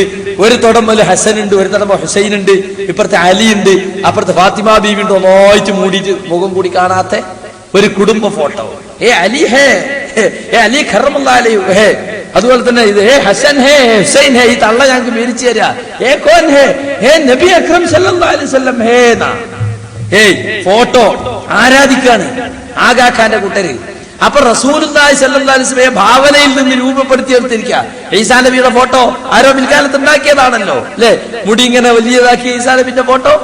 അപ്പൊ ആ രൂപത്തിലുള്ള ഫോട്ടോകൾ ഉണ്ടാക്കി ആരാധിക്കൽ തുടങ്ങി. ആദ്യം ഓർമ്മക്ക് വേണ്ടി തന്നെ ഉണ്ടാകുക, പിന്നെയാണ് ആരാധിക്കപ്പെടുന്നത്. ആദ്യകാലത്ത് ആരാധിക്കപ്പെട്ടിട്ടില്ല. ലാത്തയെ ആരാധിക്കപ്പെട്ടതിനെ സംബന്ധിച്ച് പറയുന്നുണ്ട് ഹദീസ് ഗ്രന്ഥങ്ങളിൽ. കാനല്ലാത്തു റജുലൻ യലുത്തു സബീഖ ലിൽ ഹാജ്. ഹാജിമാർക്ക് മധുരപാനീയം, നമ്മളെ തരിക്കഞ്ഞി പോലത്തെ എന്തോ ഒരു പാനീയം ഹാജിമാർക്ക് ഇങ്ങനെ ഫ്രീ ആയിട്ട് വിതരണം ചെയ്തിരുന്ന ആള്. ഇബ്രാഹിം നബി മുതൽക്കുണ്ടല്ലോ ഈ ഹജ്ജ്. റസൂലുള്ളാഹി വരുമ്പോഴും ഹജ്ജുണ്ടല്ലോ. ഇവിടെ ജാഹിലിയാപരമായ കുറെ വിശ്വാസാചാരങ്ങൾ കൂടിക്കലർന്നിട്ടുണ്ടെങ്കിലും ഹജ്ജ് ഉണ്ടായിരുന്നു. അങ്ങനെ ഇയാളൊരു നല്ല മനുഷ്യല്ലേ എന്നുള്ള നിലക്ക് അയാൾ മരിച്ചപ്പോൾ ഖബറിന്റെ അടുക്കൽ ആളുകൾ ഇങ്ങനെ പോയി കുത്തിരിക്കാൻ തുടങ്ങി. പിന്നീടാണ് ബിംബം ഉണ്ടാകുന്നത്, പിന്നെയാണ് അദ്ദേഹം ആരാധിക്കപ്പെടുന്നത്. അപ്പൊ ആദ്യം ഓർമ്മക്ക് വേണ്ടി സ്മരണക്ക് വേണ്ടിയൊക്കെ ഉണ്ടാക്കിയിട്ട് പിന്നെ ആരാധിക്കപ്പെടുകയാണ്. ഇത് ചരിത്രത്തിൽ ഉടനീളം സംഭവിച്ചതായി നമുക്ക് കാണാൻ സാധിക്കും. നൂഹ് നബി അലൈഹി സ്വലാത്തു വസ്സലാം 950 കൊല്ലം പ്രബോധനം ചെയ്തിട്ട് അവർക്ക് അവസാനം വിരലിലുണ്ടാവുന്ന ആളുകൾ മാത്രമാണ് അദ്ദേഹത്തിന് കൂടെ കിട്ടിയത്. അവസാനം സ്വന്തം മകനെ പോലും കിട്ടിയില്ല, അല്ലെ, സ്വന്തം ഭാര്യയെ പോലും കിട്ടിയില്ല. ഇന്നിപ്പോ ചില ആളുകൾ പറയും അയാളെ ശൈലി സുഖമില്ലാത്തോണ്ടാവും, അല്ലെ. പ്രബോധനം വേണ്ടതുപോലെ ആളുകളിലേക്ക് ആളുകൾ ആകർഷിക്കാൻ സാധിക്കുന്നത് നമ്മളെ നാട്ടിൽ ഇപ്പൊ പറയണേ പ്രബോധനത്തിന് ചില ശൈലികളും സങ്കേതങ്ങളും ഒക്കെ ഉണ്ട്. വളരെ സൗമ്യമായി ആളുകളെ ബോധ്യപ്പെടുത്തുന്ന തരത്തിൽ, ആളുകളെ വേദനിപ്പിക്കാത്ത തരത്തിൽ അങ്ങനെയാണ് ദഅവത്ത് നടത്തേണ്ടത്. ഖൂലാലഹു ഖൗലൻ ലയ്യിനാ റസൂൽ ഖുർആൻ പറഞ്ഞിട്ടുള്ളത്. മൂസ നബിയോടും ഹാറൂൻ നബിയോടും നിങ്ങൾ മൃദുവായ വാക്ക് പറയണം, തലോടുന്നത് പോലെ പ്രബോധനം നടത്തണം. ഇന്നത്തെ എന്താ പ്രബോധനം? അപ്പൊ പ്രബോധനത്തിന്റെ ശൈലി മോശമായതുകൊണ്ടാണ് ഇവര് പറഞ്ഞു ഒരു അമ്പിയാക്കളി ചിലപ്പോ പറഞ്ഞുകൂടാന്നില്ല. നൂഹ് നബിക്കൊന്നും ഒരു ശൈലി ഉണ്ടായിരുന്നില്ല. അതുകൊണ്ട് സ്വന്തം ഭാര്യനെ പോലും ആകർഷിക്കാൻ പറ്റിയില്ല എന്ന് പറഞ്ഞാൽ, സ്വന്തം മകനെ പോലും ആകർഷിക്കാൻ പറ്റില്ല എന്ന് പറഞ്ഞാൽ എന്ന് പറയാനും ചില പുതിയ പ്രബോധനക്കാരുണ്ടാകും എന്ന് നമ്മൾ സംശയിക്കണം. പക്ഷെ അള്ളാഹു അത് പറഞ്ഞിട്ടില്ല. പ്രവാചകന്മാരുടെ മുൻകാല പ്രവാചകന്മാരെ കുറിച്ചൊക്കെ റസൂലുള്ളാഹിക്ക് ഒരിക്കലും ഒരു ദർശനം ഉണ്ടായി, ഇങ്ങനെ കാണിച്ചു കൊടുത്തു റസൂലുള്ളാഹിക്ക്. അപ്പൊ ഒരു നബി മഅഹു റജുലുൻ ഔ റജുലാനി, ഒന്നോ രണ്ടോ ആളുകൾ മാത്രം. ഒരു നബി അദ്ദേഹത്തിന്റെ കൂടെ ഒരാളുമില്ല. അപ്പൊ ഒരാളെയും കിട്ടാത്തൊരു പ്രവാചകനും കഴിഞ്ഞു പോയിട്ടുണ്ട് കേട്ടോ. അല്പമെങ്കിലും അനുയായികളെ കിട്ടിയവരാണ്, വിരലിലുണ്ടാവുന്ന അനുയായികളെങ്കിലും കിട്ടിയവരാണ് ഭൂരിപക്ഷം ആളുകളും. പക്ഷേ ഒരൊറ്റ അനുയായിയെ പോലും കിട്ടാത്തവരും ഈ പ്രവാചകന്മാരെ ചരിത്രത്തിൽ കഴിഞ്ഞുപോയിട്ടുണ്ട് എന്ന് ആ ഹദീസിൽ നിന്ന് നമുക്ക് മനസ്സിലാക്കാൻ സാധിക്കും. അതൊന്നും അവരെ ശൈലീദോഷം കൊണ്ടല്ല, അവർ ചെയ്യാനുള്ളത് ചെയ്ത് ബാക്കി അള്ളാഹുവിനെ ഏൽപ്പിച്ചു. നമ്മൾ ചെയ്യാനുള്ളത് ചെയ്ത് അതിന്റെ റിസൾട്ടിനെ സംബന്ധിച്ച് നമ്മൾ ബേജാറാകേണ്ടതില്ല. അത് അള്ളാഹു സുബ്ഹാനഹു വ തആല അതിന് ശരിയായ റിസൾട്ട് ഉണ്ടാക്കുമെന്ന് നമ്മൾ പ്രതീക്ഷിച്ചാൽ മതി. അപ്പൊ ഞാൻ പറഞ്ഞു വരുന്നത്, അള്ളാഹുവല്ലാത്തവരോടുള്ള പ്രാർത്ഥന അത് തന്നെയാണ് യഥാർത്ഥത്തിൽ പ്രവാചകന്മാരെ കാലഘട്ടങ്ങളിലൊക്കെ ഉണ്ടായിരുന്നതിൽ പ്രധാനപ്പെട്ട ശിർക്ക്. ഇപ്പൊ ഇബാദത്തെടുക്കരുത് ചില മുസ്ലിയാക്കന്മാർ ഇപ്പൊ പറയുന്നത്, അള്ളാഹുവല്ലാത്തവർക്ക് ഇബാദത്തെടുക്കരുത് എന്നാ പറഞ്ഞത്. ഞങ്ങൾ അല്ലാത്തവർക്ക് ഇബാദത്തെടുക്കുന്നില്ലല്ലോ. എന്നാൽ നമുക്ക് ചോദിക്കാം, റസൂലുള്ളാഹി സ്വല്ലല്ലാഹു അലൈഹി വസല്ലം വന്നിട്ട് ഇപ്പൊ ഇബാദത്ത് എന്ന് പറഞ്ഞാൽ സാധാരണക്കാരൻ എന്താ പറയാ, നിസ്കാരം, നോമ്പ്, സക്കാത്ത്, ഹജ്ജ്, ഇതൊക്കെ അതൊക്കെ അള്ളാഹ്ക്ക് വേണ്ടി തന്നെ ഞങ്ങൾ ചെയ്യുന്നത്. ശരി, നിസ്കാരം നിർബന്ധാക്കുന്ന എപ്പോഴാ? മിഅ്റാജിലാ റസൂലുള്ളാഹിക്ക് 51 വയസ്സുള്ളപ്പോഴാ. അതുപോലെ നോമ്പ് നിർബന്ധാക്കപ്പെടുന്നത്, ഇതൊക്കെ നിർബന്ധമാക്കപ്പെടുന്നതിന് മുമ്പും അള്ളാഹുവിന്റെ റസൂൽ പറഞ്ഞിട്ടുണ്ട്, നിങ്ങൾ അള്ളാഹിനെ ആരാധിക്കണം, അല്ലാത്തവരെ ആരാധിക്കരുത് പറഞ്ഞിട്ടില്ലേ? നിസ്കാരം നിർബന്ധാക്കുന്നതിന് മുമ്പ്, നോമ്പ് നിർബന്ധാക്കുന്നതിന്റെ ഒക്കെ മുമ്പ്. അപ്പൊ ആ പറഞ്ഞ ഇബാദത്ത് എന്തായിരുന്നു? മുസ്ലിയാക്കന്മാർക്ക് ഉത്തരല്ല. അപ്പൊ ഒരു മുസ്ലിയാർ പറഞ്ഞത് ബിംബുണ്ടാക്കലായിരുന്നു. മിഅ്റാജിന് മുമ്പും നോമ്പ് നിസ്കാരമൊക്കെ നിർബന്ധാക്കുന്നതിന് മുമ്പ് അല്ലാത്തവർക്ക് ഇബാദത്ത് എടുക്കരുത്. എന്ന് പറയുമ്പോ അല്ലല്ലാത്തോൽക്കുന്ന എന്തോ ഒരു ഇബാദത്ത് അവിടെ അബൂജഹലും കൂട്ടരും ചെയ്യുന്നുണ്ടല്ലോ ഉസ്താദേ, അത് എന്താണ് എന്ന് ചോദിച്ചപ്പോ പറയേണ്ടത് ബിംബുണ്ടാക്കലായിരുന്നു. അപ്പൊ സാധാരണക്കാരനാ ചോദിക്കണത് ഉസ്താദിനോട്. അപ്പൊ പറഞ്ഞു കുറെ കാലം ശൂന്യായി ജീവിച്ചോ ചോദിച്ചതാ. അപ്പൊ ഉസ്താദേ അല്ലല്ലാത്തോലെ ബിംബുണ്ടാക്കരുത് എന്നാണ് പറഞ്ഞ്. അപ്പോ അള്ളാഹ് ഇബാദത്ത് എടുക്കുക എന്ന് പറഞ്ഞാലോ, നിങ്ങൾ അല്ലല്ലാത്തോൽക്ക് ഇബാദത്ത് എടുക്കരുത് എന്ന് പറഞ്ഞാൽ അല്ലല്ലാത്തോലെ ബിംബുണ്ടാക്കരുത്. അപ്പൊ അള്ളാഹ് ഇബാദത്ത് എടുക്കണം എന്ന് പറഞ്ഞാലോ അവൻ നബി പറഞ്ഞല്ലോ അള്ളാഹ്ക്ക് മാത്രം ഇബാദത്ത് എടുക്കണമെന്ന, അള്ളാഹിന്റെ ബിംബം മാത്രം ഉണ്ടാക്കണം എന്നാ ഇതിന്റെ അർത്ഥം എന്ന് ചോദിച്ചപ്പോ മുസ്ലിയാർ നമുക്ക് പിന്നെ സംസാരിക്കാം എന്ന് പറഞ്ഞ് സ്ഥലം വിട്ടു എന്നാണ്. അപ്പൊ നിങ്ങൾ ആലോചിച്ച് നോക്കണം, സാധാരണക്കാർക്ക് പോലും മനസ്സിലാകുന്ന ഒരു കാര്യമാണ് ഈ നിസ്കാരവും നോമ്പൊക്കെ നിർബന്ധമാക്കപ്പെടുന്നതിന് മുമ്പും അല്ലല്ലാത്തവർക്ക് ഇബാദത്ത് എടുക്കരുത്, അള്ളാഹ് മാത്രം ഇബാദത്ത് എടുക്കണം എന്ന് ആവർത്തിച്ച് റസൂൽ എന്ന് പറഞ്ഞുകൊണ്ടിരുന്നെങ്കിൽ അതിൽ പ്രധാനപ്പെട്ട അള്ളാഹു അല്ലാത്തവർക്കുള്ള പ്രാർത്ഥനയാണ്. അവർ ചെയ്തിരുന്നത് അതാണ്. അവർ അള്ളാഹു അല്ലാത്ത അള്ളാഹിനെയും വിളിക്കും, അല്ലല്ലാത്തവരെയും വിളിക്കും. فإذا ركبوا في الفلك دعوا الله مخلصين له الدين فلما نجاهم من البر إذا هم يشركون. അവർ കപ്പലിൽ യാത്ര ചെയ്താൽ, അവർ ആരാ? മുഹമ്മദ് നബിയും സഹാബത്തും അല്ല, അബൂജഹലും മുത്തുബത്തും ശൈബത്തും അടക്കുന്ന മക്കത്തെ മുശ്രിക്കുകൾ കപ്പലിൽ യാത്ര ചെയ്യുമ്പോൾ കപ്പലിന്റെ കാറ്റും കോളും പിടിപെട്ടാൽ അപ്പൊ അവരാരെ വിളിക്കും? കരയിൽ വിളിച്ച തമ്പുരാക്കന്മാരൊന്നും വിളിച്ച് പ്രാർത്ഥിക്കാതെ അവർ നേരെ അള്ളാഹുവിന് മാത്രം കീഴ്വണക്കമാക്കിക്കൊണ്ട് അവനോട് പ്രാർത്ഥിക്കും. എന്നിട്ട് അള്ളാഹുവിനെ കരയിലേക്ക് രക്ഷപ്പെടുത്തിയാലോ ഇദാഹും യുശ്രികൂൻ, അവരതാ അള്ളാഹുവിൽ പങ്കു ചേർക്കുന്നു. എന്താ അവിടെ പങ്കു ചേർക്കല്? കടലിൽ വെച്ച് അള്ളാഹിനോട് മാത്രം പ്രാർത്ഥിച്ചിരുന്നവർ കരയിലെത്തിയാൽ അവരെ തമ്പുരാക്കന്മാരെ വിളിച്ച് പ്രാർത്ഥിക്കുന്നു. ലാത്തയെ വിളിക്കുന്നു, ഉസ്സയെ വിളിക്കുന്നു, മനാത്തയെ വിളിക്കുന്നു, ഇബ്രാഹിം നബിയെ വിളിക്കുന്നു, ഇസ്മായിൽ നബിയെ വിളിക്കുന്നു. അതാണ് അവർ ചെയ്തിരുന്ന ശിർക്ക്. അപ്പൊ അല്ലാത്തവർക്ക് ഇബാദത്ത് എടുക്കരുതെന്ന് പറഞ്ഞാൽ അള്ളാഹു അല്ലാത്തവരോട് പ്രാർത്ഥിക്കരുതെന്ന് പറയാണ്. യഥാർത്ഥത്തിൽ മുജാഹിദുകൾ മക്കാ മുശ്രിക്കിന്റെ കാര്യം പറയുന്നത് മുസ്ലിയാക്കന്മാർക്ക് വലിയ വിഷമാ. അതെന്തിനാ ഞങ്ങൾ മക്കാ മുശ്രിക്കിന്റെ കാര്യം പറയണ ഇപ്പോടെ എന്ന് മാത്രല്ല, നിങ്ങൾ എപ്പോഴും അബൂജഹലിനെയും ഉത്തുബത്തിനെയും ശൈബത്തിനെയും പറയുന്നതിനാ? നമുക്ക് നമ്മളെ തൗഹീദ് പറയാൻ അബൂജഹലിന്റെ ഉത്തുബത്തിന്റെ ആവശ്യം എന്താ? അബൂജഹൽ നിങ്ങൾ വെള്ളം പൂശാൻ ശ്രമിക്കാണ് എന്നൊക്കെ പറഞ്ഞിട്ട് മുജാഹിദുകൾക്കെതിരെ മുസ്ലിയാക്കന്മാര് പറയാറുണ്ട്. ഇവിടെ നമ്മൾ മനസ്സിലാക്കേണ്ട കാര്യം അബൂജഹൽ ഉത്തുബത്ത് ശൈബത്ത് പോലെയുള്ള മക്കാ മുശ്രിക്കുകളുടെ വിശ്വാസം എന്താണെന്ന് ചൂണ്ടിക്കാണിച്ചുകൊണ്ടാണ് പരിശുദ്ധ ഖുർആൻ നമുക്ക് തൗഹീദ് പറഞ്ഞു തരുന്നത്. അതുകൊണ്ട് അത് ചർച്ച ചെയ്യാതിരിക്കാൻ പറ്റില്ല. അത് ഖുർആൻ ചർച്ച ചെയ്ത വിഷയമാണ്, റസൂലുള്ളാഹി ചർച്ച ചെയ്ത വിഷയമാണ്. ഇരുട്ടും വെളിച്ചവും തമ്മിലുള്ള വ്യത്യാസം ജാഹിലിയത്തും ഇസ്ലാമും തമ്മിലുണ്ട്.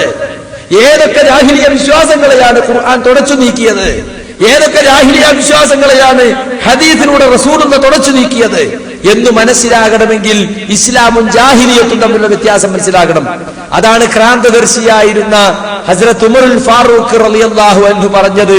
ഇമാം അഹ്മദ് തന്റെ മുസ്നദിൽ റിവായത്ത് ചെയ്തതാണ്, ഇന്നമാ തൻഖുലു ഉറൽ ഇസ്ലാമി ഉർവതൻ ഉർവതൻ ഇദാ നശഅ ഫിൽ ഇസ്ലാമി മൻ ലാ യഅരിഫുൽ ജാഹിലിയ. ജാഹിലിയത്ത് എന്താണെന്ന് അറിയാത്തവൻ ഇസ്ലാമിക സമുദായത്തിൽ വളർന്നു വന്നാൽ ഇസ്ലാമിന്റെ പിരികൾ ഒന്നൊന്നായി അഴിഞ്ഞു പോകും. ഏതാണ് ഇസ്ലാം, ഏതാണ് ജാഹിലിയത്ത് എന്നുള്ള വേർതിരിവ് അറിയാത്തവർ മുസ്ലിം സമുദായത്തിൽ പെരുകി വന്നാൽ യഥാർത്ഥ ഇസ്ലാമിന്റെ പിരികൾ ഒന്നൊന്നായി അഴിഞ്ഞു പോകുമെന്ന് ഉമറുൽ ഫാറൂഖ് റളിയല്ലാഹു അൻഹു പറയാൻ കാരണം അതാണ്. അതുകൊണ്ടാണ് ഞങ്ങൾ അബൂജഹലിന്റെ ഉത്തുബത്തിന്റെയും ശൈബത്തിന്റെയും വിശ്വാസങ്ങളെ കുറിച്ച് പറയുന്നത്. അത് ഖുർആൻ ചർച്ച ചെയ്ത വിഷയമാണ്. മാത്രല്ല അബൂജഹൽ ചെയ്ത ശിർക്ക് ഞങ്ങൾ ചെയ്യുന്നില്ല, ഉത്തുബത്തും ശൈബത്തും ചെയ്ത ശിർക്ക് ഞങ്ങൾ ചെയ്യുന്നില്ല എന്ന് പറയുന്ന മുസ്ലിയാക്കന്മാരോട് ഞങ്ങൾ ചോദിക്കുന്നത് അത് പറഞ്ഞിട്ട് കാര്യമല്ല. അബൂജഹലും ഉത്തുബത്തും ചെയ്ത ശിർക്ക് ഞങ്ങൾ ചെയ്യുന്നില്ലെന്ന് പറയുന്ന അതേ ശ്വാസത്തിൽ അബൂബക്കർ സിദ്ദീഖിന്റെയും ഉമറുൽ ഫാറൂഖിന്റെയും ഉസ്മാൻ ബിൻ അഫ്ഫാന്റെയും തൗഹീദ് ഞങ്ങളുടെ കയ്യിലുണ്ട് എന്ന് സ്ഥാപിക്കുവാനുള്ള ചങ്കൂറ്റം അവർക്കുണ്ടാകണം. ഒരു സാധാരണക്കാരൻ ചോദിക്കാണ്, അല്ല ഉസ്താദ്, അബൂബക്കർ സിദ്ദീഖ് എന്നവരോ ഉമറുൽ ഫാറൂഖ് എന്നവരോ ഏതെങ്കിലും സന്ദർഭത്തിൽ റസൂലുള്ളാഹിന്റെ സദസ്സിലില്ലാതെ അസാന്നിധ്യത്തിൽ ദൂരസ്ഥലത്ത് എവിടെയെങ്കിലും വെച്ച് റസൂലുള്ളാഹിനെ വിളിച്ച് സഹായം തേടിയിട്ടുണ്ടോ? എന്തെങ്കിലും സംശയം ഉണ്ടെങ്കിൽ ദൂരത്ത് ചോദിച്ചിട്ടുണ്ടോ? പല ഫിഖഹിന്റെ മസ്അലകളിലുണ്ട് സംശയം ഉണ്ടാകുമല്ലോ. കർമ്മശാസ്ത്രപരമായ കാര്യങ്ങൾ, വിശ്വാസപരമായ കാര്യങ്ങളിലൊക്കെ റസൂലുള്ളാഹിനോട് ചോദിക്കേണ്ട വിഷയത്തിൽ ദൂരസ്ഥലത്ത് നിന്ന് അവിടെ നിങ്ങൾ വിളിച്ച് പ്രാർത്ഥിച്ചാൽ റസൂൽ കേൾക്കും, അവിടെ നിങ്ങൾ ചോദിച്ചാൽ റസൂൽ മനസ്സിലാക്കുന്നു. ഏതെങ്കിലും ഒരു സന്ദർഭത്തിൽ സഹാബികൾ അങ്ങനെ കരുതിയിട്ടുണ്ടോ, അങ്ങനെ പഠിപ്പിച്ചിട്ടുണ്ടോ എന്ന് ചോദിക്കുമ്പോൾ മുസ്ലിയാക്കന്മാര് വാദപ്രതിവാദങ്ങളിലൊക്കെ ഞഞ്ഞം മിഞ്ഞം പറഞ്ഞ് നേരം കളഞ്ഞതല്ലാതെ ഒരൊറ്റ സംഭവം പോലും അവർക്ക് ഉദ്ധരിക്കാൻ സാധിച്ചിട്ടില്ല. അബൂജഹലിന്റെ ശിർക്ക് ഞങ്ങളുടെ കയ്യിലില്ലെന്ന് പറയുന്നവർ അബൂബക്കർ സിദ്ദീഖിന്റെ തൗഹീദ് ഞങ്ങളുടെ കയ്യിലുണ്ടെന്ന് പറയാനുള്ള ആർജവം കാണിക്കണം. അത് നമുക്ക് സാധിക്കുകയില്ല. കാരണം എന്താണ്? ഒരൊറ്റ സഹാബിയും അങ്ങനെ അള്ളാഹു അല്ലാത്തവരെ വിളിച്ചു തേടിയിട്ടില്ല. തേടാൻ വല്ല നിലക്കും അർഹതയുണ്ടെങ്കിൽ ഈ ലോകത്ത് ഏറ്റവും വലിയ മഹാൻ മുഹമ്മദ് മുസ്തഫ സല്ലല്ലാഹു അലൈഹി വസല്ലമയാണ്. പക്ഷെ ഇസ്ലാമിലെ ഷഹാദത്ത് കലിമ ലാ ഇലാഹ ഇല്ലല്ലാഹ് കൊണ്ട് പൂർത്തിയാകുന്നില്ല. മുഹമ്മദുർ റസൂലുള്ളാഹ് കൂടി പറയണം. എന്താണ് തമ്മിലുള്ള ബന്ധം മനസ്സിലാക്കിയിട്ടുണ്ടോ? ഈ ലോകത്ത് വല്ല നിലക്കും ഇലാഹാകാൻ അവകാശവും അർഹതയും ഉണ്ടായിരുന്നെങ്കിൽ അത് മുഹമ്മദ് മുസ്തഫ സല്ലല്ലാഹു അലൈഹി വസല്ലമക്കാണ് ഉണ്ടാകേണ്ടിയിരുന്നത്. പക്ഷെ അദ്ദേഹത്തിന് പോലും ഇലാഹിയത്തിന്റെ ഒരംശം പോലുമില്ല. അദ്ദേഹത്തിന്റെ നിലപാട് റസൂലുള്ളാഹ്, അള്ളാഹുവിന്റെ ദൗത്യം ജനങ്ങൾക്ക് എത്തിച്ചു കൊടുക്കുന്ന ദൂതൻ എന്ന നിലപാട് മാത്രമേ ഉള്ളൂ. ഈസാ നബി ആരാധിക്കുന്ന, ഉസൈർ നബി ആരാധിക്കുന്ന ഖൗമ് മുമ്പിലുണ്ട്, ലാത്തെ ആരാധിക്കുന്ന ഖൗമ് മുമ്പിലുണ്ട്. അവരോട് റസൂൽ എന്താ പറഞ്ഞത്? സഹാബികളോട് തന്നെ പറയേണ്ടി വന്നു റസൂലുള്ളാഹിക്ക്, ലാ തുത്റൂനി കമാ അത്റത്തിൻ നസാറ ഈസ ഇബ്നു മറിയം ഇന്നമാ അന അബ്ദുൻ ഫഖൂലു അബ്ദുല്ലാഹി വറസൂലുഹു. കണ്ടോ, ഈസാ നബി അലൈഹി സ്വലാത്തു വസ്സലാമിനെ നസാറാക്കൾ അമിതമായി പ്രശംസിച്ചതുപോലെ നിങ്ങൾ എന്നെ പ്രശംസിക്കല്ല കേട്ടോ, ഞാൻ അള്ളാഹുവിന്റെ അടിമ മാത്രമാണ്.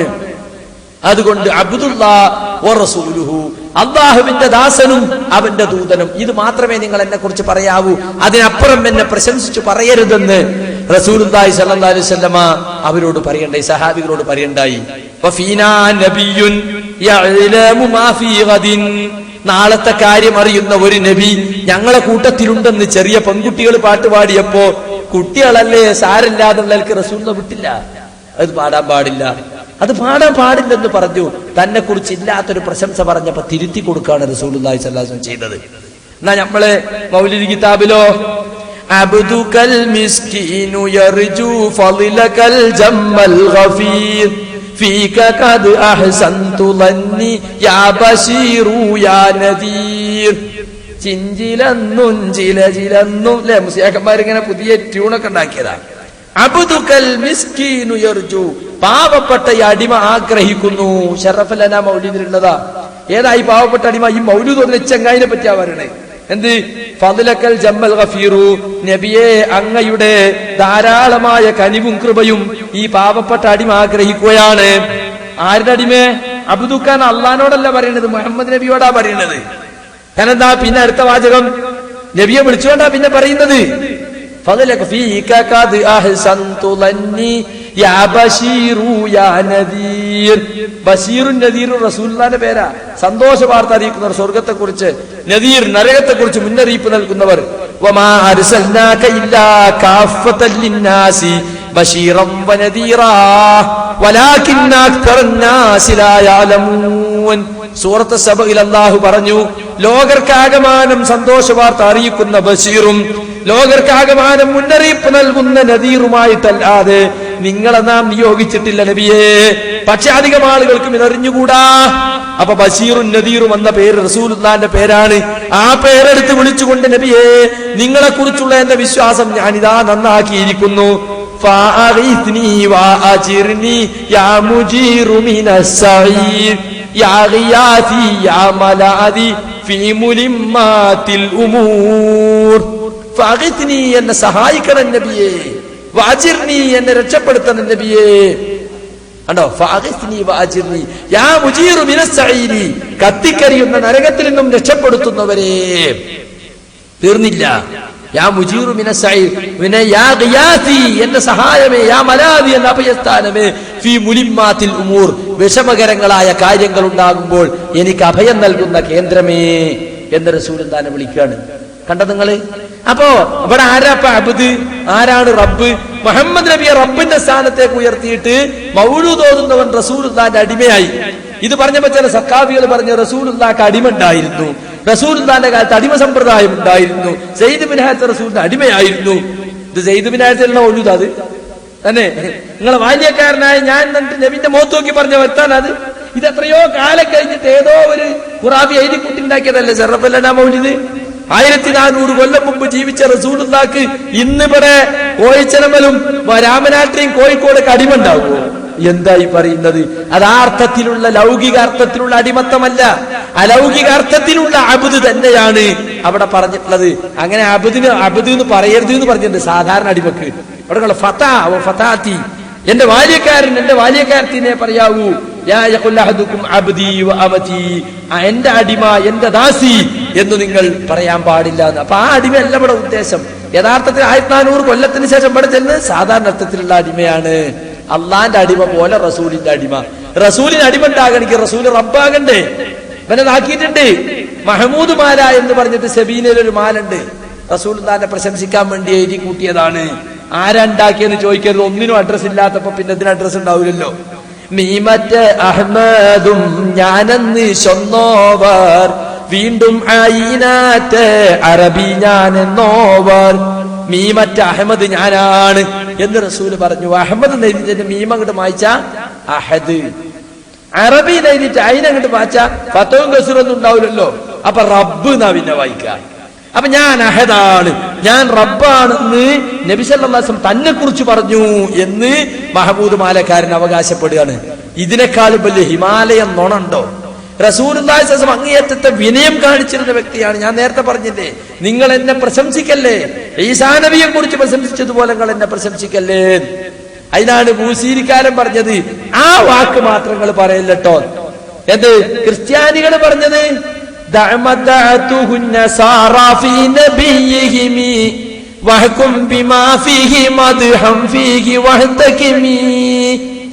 നസാറാക്കൾ അവരുടെ നബിയെ കുറിച്ച് ഇബ്നുല്ലാഹ്, അള്ളാഹുവിന്റെ പുത്രൻ എന്ന് പറഞ്ഞിട്ടുണ്ട്. അത് നിങ്ങൾ പറയല്ല കേട്ടോ. അതല്ലാത്ത മദ്ഹ് എന്ത് വേണമെങ്കിലും പറഞ്ഞോളൂന്നാ. അങ്ങനെയാണ് അപ്പൊ പറഞ്ഞത്. അതിനനുസരിച്ച് പല മദ്ഹുകളും മൂപ്പരെന്നെ പറഞ്ഞിട്ട്. അപ്പൊ ഇബ്നുല്ലാഹ് എന്ന് മാത്രം പറയില്ല. ഇപ്പൊ ചില മുസ്ലിയാക്കന്മാർ പറയലുണ്ട്, അബൂജഹലും മുത്തുവത്തും ജൈബത്തും ഒക്കെ മക്കളുള്ള അള്ളാഹുവിൽ വിശ്വസിച്ച് ഞങ്ങൾ അങ്ങനെ വിശ്വസിക്കുന്നില്ല. നിങ്ങൾ അതിന് രക്ഷപ്പെട്ടു, അൽഹംദുലില്ലാഹ്. ഒരു ശിർക്കെന്ന് കഴിച്ചിലായി എന്നല്ലാതെ അതുകൊണ്ട് നിങ്ങൾ ചെയ്യുന്ന ശിർക്കല്ലാതാവോ? കുട്ടികളുള്ള അല്ലാഹുവിലാണ് നമ്മൾ വിശ്വസിച്ചത്, ഞങ്ങൾ കുട്ടികളില്ലാത്ത അല്ലാഹുവിനെ വിശ്വസിച്ച്. നിങ്ങൾക്ക് ആ വിശ്വാസത്തിൽ രക്ഷപ്പെട്ടു എന്നല്ലാതെ ഇവർ ചെയ്യുന്നത് ശിർക്കല്ലാത്തതുകൊണ്ട് കിട്ടുമോ? അപ്പൊ സുഹൃത്തുക്കളെ, ഈ തരത്തിൽ മുസ്ലിം സമുദായത്തിൽ നിലനിൽക്കുന്ന ശിർക്കിനൊക്കെ ന്യായീകരിക്കുക മാത്രമല്ല, റസൂലുള്ളാഹി സ്വല്ലല്ലാഹു അലൈഹി വസല്ലം റസൂലുള്ളാഹ് എന്നുള്ള നിലപാടിൽ നിന്ന് മാറിയിട്ട് റസൂലുള്ളാഹിനെ എന്തൊക്കെയോ ആക്കിയിട്ടുണ്ട്. നബിയെ കൊണ്ടാണ് എല്ലാ കെട്ടിക്കുടുക്കുകളും തീരുന്നത്. നാരിയ സലാത്തിൽ അങ്ങനെയാണല്ലോ പറയുന്നത്, തൻഹല്ലു ബിഹിൽ ഉഖദ്, അല്ലേ, വതൗഫരിജു ബിഹിൽ ഖുറബ്, എല്ലാ പ്രയാസങ്ങൾക്കും മോചനം ലഭിക്കുന്നത് നബിയെ കൊണ്ടാണ്. വതുഖ്ലാ ബിഹിൽ ഹവായിജു, എല്ലാ ആവശ്യങ്ങളും നിർവഹിക്കപ്പെടുന്ന നബിയെ കൊണ്ടാണ്. ആവശ്യങ്ങളൊക്കെ നിർവഹിക്കാൻ കഴിയുന്നവനെ സംബന്ധിച്ച് സ്വമദ് എന്നാ ഖുർആൻ പ്രയോഗിച്ചത്. അല്ലാഹു സമദാണെന്ന് പറഞ്ഞ സ്വമദിന് അർത്ഥം എന്താറിയോ? അൽ മഖ്സൂദു ഫിൽ ഹവായിജിന, ആവശ്യങ്ങളുള്ള സമയത്ത് ലക്ഷ്യമാക്കപ്പെടുന്നവൻ. അൽ മുസ്തഗാസു ഇൻദ റഗായിബി, ആഗ്രഹങ്ങളുള്ള സമയത്ത് സഹായം തേടപ്പെടുന്നവൻ, അവനാണ് സ്വമദ്. അത് അള്ളാഹു മാത്രമാണ് സ്വമദ് എന്നാണ് മക്കത്തെ മുശ്രിക്കുകളും വിശ്വസിച്ചിരുന്നത്. അപ്പൊ ആ സ്ഥാനത്തേക്ക് റസൂലുള്ളാഹി സ്വല്ലല്ലാഹു അലൈഹി വസല്ലമയെ ഈ നാരിയത്ത് സലാത്തുകാരൻ ഉയർത്തിയെ നമുക്ക് കാണാൻ സാധിക്കും.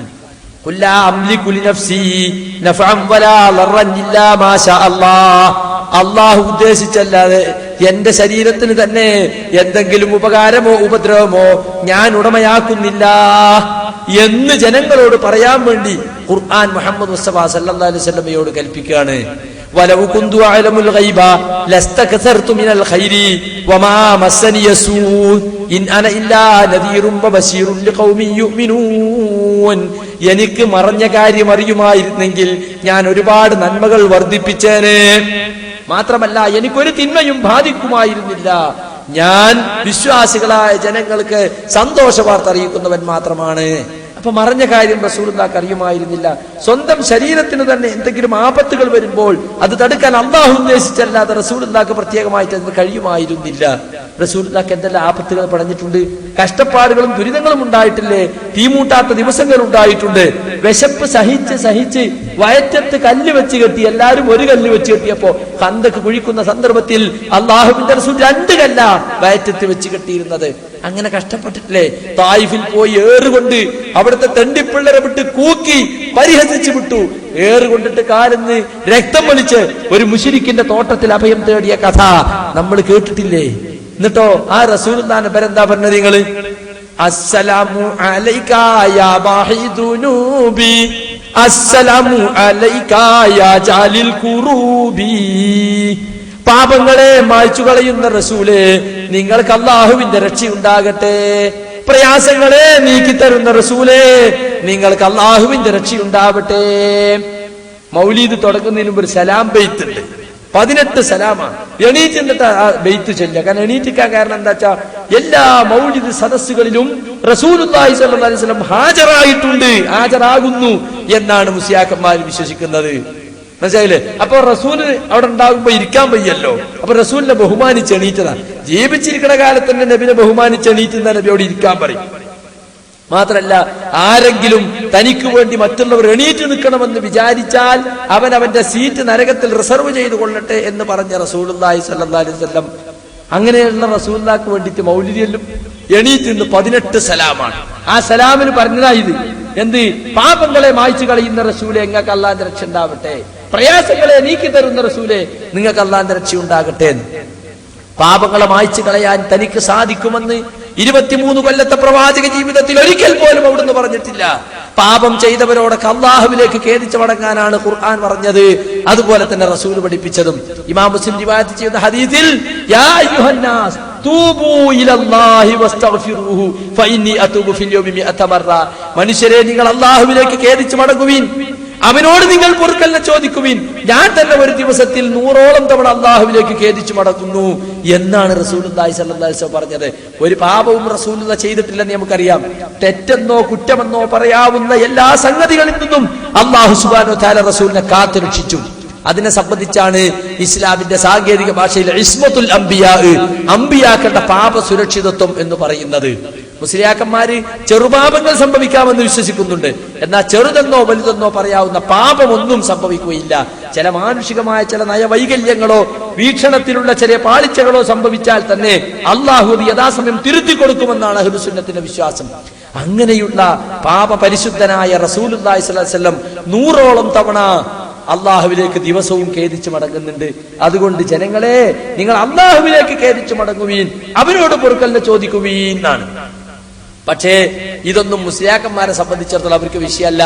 അവര് അള്ളാഹുവിന്റെ റസൂലിനോട് ഖേദിച്ച് മടങ്ങാൻ തെളിവുണ്ടാക്കുകയാണ്. എന്താ തെളിവ് തരുമോ? അത്തൂബു ഇലല്ലാഹി വഇലാ റസൂലിഹി ഹദീസിലില്ല മൗലവി, അതൊക്കെ കണ്ടിട്ടില്ല നിങ്ങൾ എന്നാ.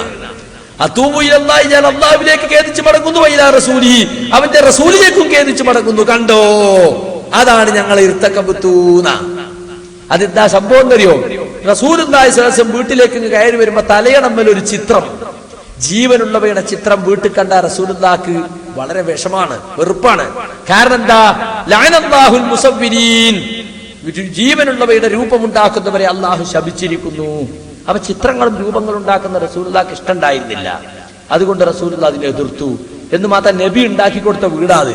നബിക്ക് ഇഷ്ടമില്ലാത്തൊരു സംഗതി നബിന്റെ വീട്ടിലുണ്ടായാലോ നബിക്ക് അത് ഇഷ്ടപ്പെടുവോ? അപ്പൊ നബി പകച്ചു നിന്നു. ആ വീട്ടിലേക്ക് കയറാതെ നിന്നു, ശങ്കിച്ചു നിന്നപ്പോ ആയിഷ ബീബി ചോദിച്ചതാണ്, നബിയെ, ഞാൻ എന്ത് തെറ്റാ ചെയ്തത്? അതൂബു ഇലല്ലാഹി വഇലാ റസൂലി മാദാ അദ്നബതു, നിങ്ങളോട് ഞാൻ എന്ത് തെറ്റാണ് ചെയ്തത്? പറയണം നബിയെ, ഞാൻ അള്ളാഹുവിലേക്ക് ഖേദിച്ചു മടങ്ങുന്നു.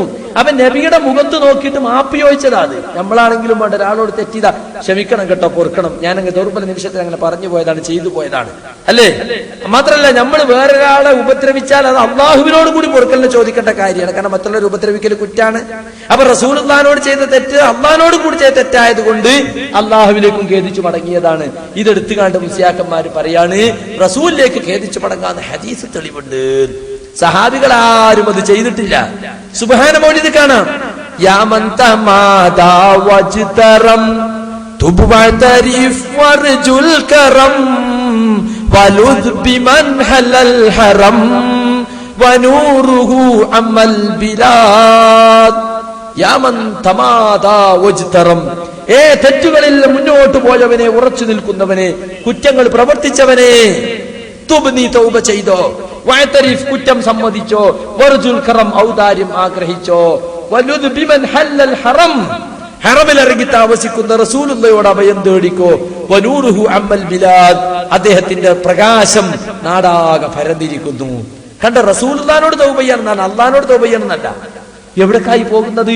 നല്ല ഊതുബത്തി കത്തിച്ചു വെച്ച്, മുസല്ല വിരിച്ച്, ഒന്നുണ്ടാക്കി, തലയിൽ ടവലൊക്കെ ഇട്ട്, ബഹുമാനത്തിൽ ഇരുന്നിട്ട്, നല്ല സദ്യയൊക്കെ ഉണ്ടാക്കി, ഉസ്താദിനെ വിളിച്ചിട്ട് ചൊല്ലുകയും ചെയ്യുന്ന സാധനം അത്.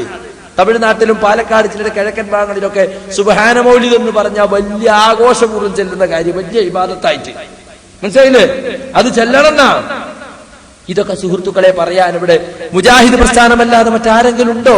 ലാ ഇലാഹ ഇല്ലല്ലാഹ് എന്നത് ബസ്സിലെ പുകവലി പാടില്ല എന്ന ബോർഡിന്റെ വില പോലും ഇല്ലെന്ന് നമ്മൾ പറഞ്ഞ മുസ്ലിയാക്കന്മാർക്ക് ദേഷ്യം വരും. പക്ഷെ വാസ്തവം അതാണ്. അവരെ സംബന്ധിച്ചിടത്തോളം അവർക്ക് ലാ ഇലാഹ ഇല്ലല്ലാഹ്ക്ക് അതേ വിലയുള്ളൂ. അതിന്റെ അർത്ഥം എന്താണെന്ന് അവർക്ക് അറിഞ്ഞുകൂടാ. അന്നല്ലാതെ പടച്ചോനില്ല എന്ന് പ്രസംഗിക്കുമ്പോ പറയണമെന്നുണ്ടെങ്കിൽ എന്തുമാത്രം തെറ്റിദ്ധരിപ്പിക്കലാണ് ഇതിന്റെ പിന്നിലുള്ളത്. പടച്ചവൻ എന്നതിന് ഖാലിഖ് എന്നാണ് അർത്ഥം. ഇലാഹി എന്നതിന് ഖാലിഖ് എന്ന് അർത്ഥമല്ല. ഇലാഹി എന്നതിന് റാസിഖ് ഭക്ഷണം കൊടുക്കുന്നവൻ എന്ന അർത്ഥമില്ല. എല്ലാ പോറ്റി വളർത്തുന്നവർ റബ്ബ് എന്ന അർത്ഥമില്ല ഇലാഹിന്. ഇലാഹിന് അർത്ഥം മഅബൂദ് എന്നാണ്, ആരാധിക്കപ്പെടുന്നവൻ, അല്ലെങ്കിൽ മഅബൂദുൽ ഹഖ്, അല്ലെങ്കിൽ മുസ്തഹിഖുൽ ഇബാദ, ഇബാദത്തിന് അർഹൻ, ആരാധിക്കാൻ തരപ്പെട്ടവൻ, യോജിച്ചവൻ എന്നാണ് അർത്ഥം. പക്ഷെ അതുപോലും തെറ്റിദ്ധരിപ്പിച്ചിട്ട് മുസ്ലിയാക്കന്മാര് ആളുകളെ തെറ്റിദ്ധരിപ്പിക്കുകയാണ്. അള്ളാഹുവാണ് ലോകത്തെ സൃഷ്ടിച്ചതെന്ന് പറഞ്ഞപ്പോ അബൂജഹലിന് അത്ഭുതം ഉണ്ടായിട്ടില്ല. നിങ്ങൾ മനസ്സിലാക്കണം. അള്ളാഹുവാണ് ഭക്ഷണം തരുന്നതെന്ന് പറഞ്ഞപ്പോ അബൂജഹലിന് സംശയം ഉണ്ടായിട്ടില്ല. അള്ളാഹുവാണ് ഈ ലോകത്തെ നിയന്ത്രിച്ചു കൊണ്ടിരിക്കുന്നവൻ എന്ന് പറഞ്ഞപ്പോഴും പ്രശ്നമുണ്ടായില്ല. പക്ഷെ അള്ളാഹുവിനെ മാത്രം ആരാധിക്കണം, ലാ ഇലാഹ ഇല്ലല്ലാഹ് പറയണമെന്ന് പറഞ്ഞപ്പോ അബൂജഹൽ ചോദിച്ചതായി, അത്ഭുതം പ്രകടിപ്പിച്ചതായി ഖുർആൻ സൂറത്ത് സ്വാദിൽ പഠിപ്പിക്കുന്നു. അജഅലൽ ആലിഹത ഇലാഹൻ വാഹിദ, എല്ലാ ഇലാഹുകളെയും കൂട്ടി ഒറ്റ ഇലാഹാക്കിയോ? ഇതൊരു പുതുമുള്ള കാര്യം തന്നെയാണല്ലോ, വലിയ അതിശയം തന്നെയാണല്ലോ. എന്താ ഈ കേൾക്കണേ? അള്ളാഹിനെ മാത്രം ആരാധിക്കണമെന്ന് കണ്ടോ? ഇന്നത്തെ മുസ്ലിയാക്കന്മാർക്ക് അള്ളാഹു അല്ലാത്തവർ ആരാധിക്കുകയും അതോടൊപ്പം ലാ ഇലാഹ ഇല്ലല്ലാഹ് ആവർത്തിച്ച് പറയുകയും ചെയ്യാൻ ഒരു മടിയുമില്ല. പക്ഷേ അന്നത്തെ അബൂജഹലിന് അത് ലാ ഇലാഹ ഇല്ലല്ലാഹ് പറയാൻ മടിയായി. വഇദാ ഖീല ലഹും ലാ ഇലാഹ ഇല്ലല്ലാഹു യസ്തക്ബിറൂൻ, അവരോട് അല്ലാഹു അല്ലാതെ ആരാധനക്കാരില്ലെന്ന് പറഞ്ഞാൽ അവർ അഹങ്കരിക്കുമായിരുന്നു. ലാ ഇലാഹ ഇല്ലല്ലാഹ് ചൊല്ലാനോ അംഗീകരിക്കാനോ അബൂജഹലും കൂട്ടരും ഒരിക്കലും തയ്യാറായില്ല. കാരണം അവർക്കറിയാം ഇലാഹിന്റെ അർത്ഥം എന്താണ്. ഇത് ചൊല്ലിയാ പിന്നെ എനിക്ക് ലാത്തനെ വിളിക്കാൻ പറ്റൂല, ഇത് മുഹമ്മദ് ഈ പറയുന്ന ലാ ഇലാഹ ഇല്ലല്ലാഹ് അംഗീകരിച്ചാ പിന്നെ എനിക്ക് മനാത്തയോട് പ്രാർത്ഥിക്കാൻ പറ്റില്ല, ഉസ്സക്ക് നേർച്ചയാക്കാൻ പറ്റൂല എന്ന് വ്യക്തമായിട്ടും അവർക്ക് അറിയാവുന്നത് കൊണ്ട് അവർ ലാ ഇലാഹ ഇല്ലല്ലാഹ് പറയാൻ കൂട്ടാക്കിയില്ല. മനസ്സറിഞ്ഞുകൊണ്ടത് പറഞ്ഞാൽ അതിന്റെ ഉദ്ദേശം എന്താണെന്ന് അബൂജഹലിനും കൂട്ടർക്കും ബോധ്യമുള്ളത് കൊണ്ടാണത്. പക്ഷെ ഇന്നത്തെ മുസ്ലിയാക്കന്മാർക്ക് ലാ ഇലാഹ ഇല്ലല്ലാഹ് എത്ര വലുപ്പത്തിൽ എഴുതി വെച്ചാലും അതിന് നേരെ എതിര് അവരവിടെ ചെയ്യുന്നു. ജാറത്തിന്റെ മേലെയും കൂടി ചിലപ്പോൾ അവർ എഴുതി വെക്കും കേട്ടോ. എന്നാൽ അബൂജഹലിനെയും കൂട്ടരെയും കുറിച്ച് ഇത് പറയുമ്പോ അള്ളാഹു ലോകത്തെ സൃഷ്ടിച്ചത് ആരാണ്, ഭൂമിയെ സൃഷ്ടിച്ചത് ആരാണ്, നിങ്ങളെ സൃഷ്ടിച്ചത് ആരാണെന്നൊക്കെ അബൂജഹലും കൂട്ടരും അംഗീകരിച്ചിരുന്നു എന്ന് പറയുമ്പോ അപ്പൊ മുസ്ലിയാക്കന്മാര് ജനങ്ങളെ തെറ്റിദ്ധരിപ്പിക്കാൻ പറയും, ഏയ് അതൊക്കെ അബൂജഹലിന് വെള്ളം പൂശാൻ വേണ്ടി വഹാബികൾ ഉണ്ടാക്കുന്നതാണ്, അതൊക്കെ ഒരു വായോണ്ട് ഇടയ്ക്ക് ഇങ്ങനെ പറയും, കുടുങ്ങുമ്പോ പറഞ്ഞാണ്. മുഹമ്മദ് നബി ചോദിച്ചു മുട്ടിക്കുമ്പോ ഉത്തരം മുട്ടുമ്പോ പറഞ്ഞ വർത്താനാണ് അള്ളാഹുവാണ്. അവർക്ക് അങ്ങനെ വിശ്വാസമൊന്നും ഉണ്ടായിരുന്നില്ല. പക്ഷെ ഒരൊറ്റ ആയത്ത് മതി അതിന് മറുപടി. ഒരൊറ്റ ആയത്ത് പഠിച്ചു വെച്ചോളിയും. സൂറത്ത് യൂസുഫിലെ 106-ാമത്തെ ആയത്ത്. എന്തായത്ത്? വമാ യുഅ്മിനു അക്സറുഹും ബില്ലാഹി ഇല്ലാ വഹും മുശ്രികൂൻ. അവരിൽ അധികം ആളുകളും അള്ളാഹുവിൽ വിശ്വസിക്കുന്നത് അള്ളാഹുവിൽ പങ്കുചേർക്കുന്നവരായിക്കൊണ്ടാണ്. മക്ക മുശ്രിക്കീങ്ങളെ പറ്റി പറഞ്ഞ ആയത്താണ്. അവർക്ക് അള്ളാഹുവിൽ വിശ്വാസമുണ്ട്, പക്ഷെ അവർ ശിർക്ക് ചെയ്യുന്നു.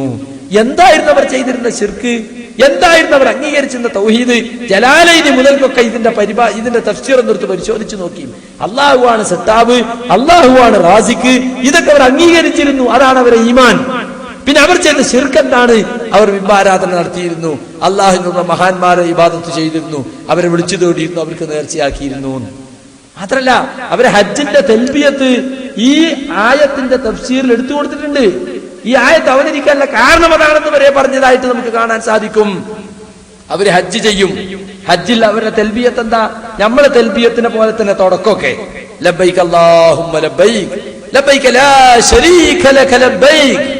അല്ലാഹുവേ, നിനക്ക് യാതൊരു പങ്കുകാരനുമില്ല, നിന്റെ വിളിക്കുത്തരം ചെയ്ത് ഞാനിതാ വന്നിരിക്കുന്നു, ഹാജരായിരിക്കുന്നു. എന്നിട്ട് പിന്നെന്താ പറഞ്ഞറിയോ? ഇല്ലാ ശരീകൻ, ഒരു പങ്കുകാരനുണ്ട് നിനക്ക്.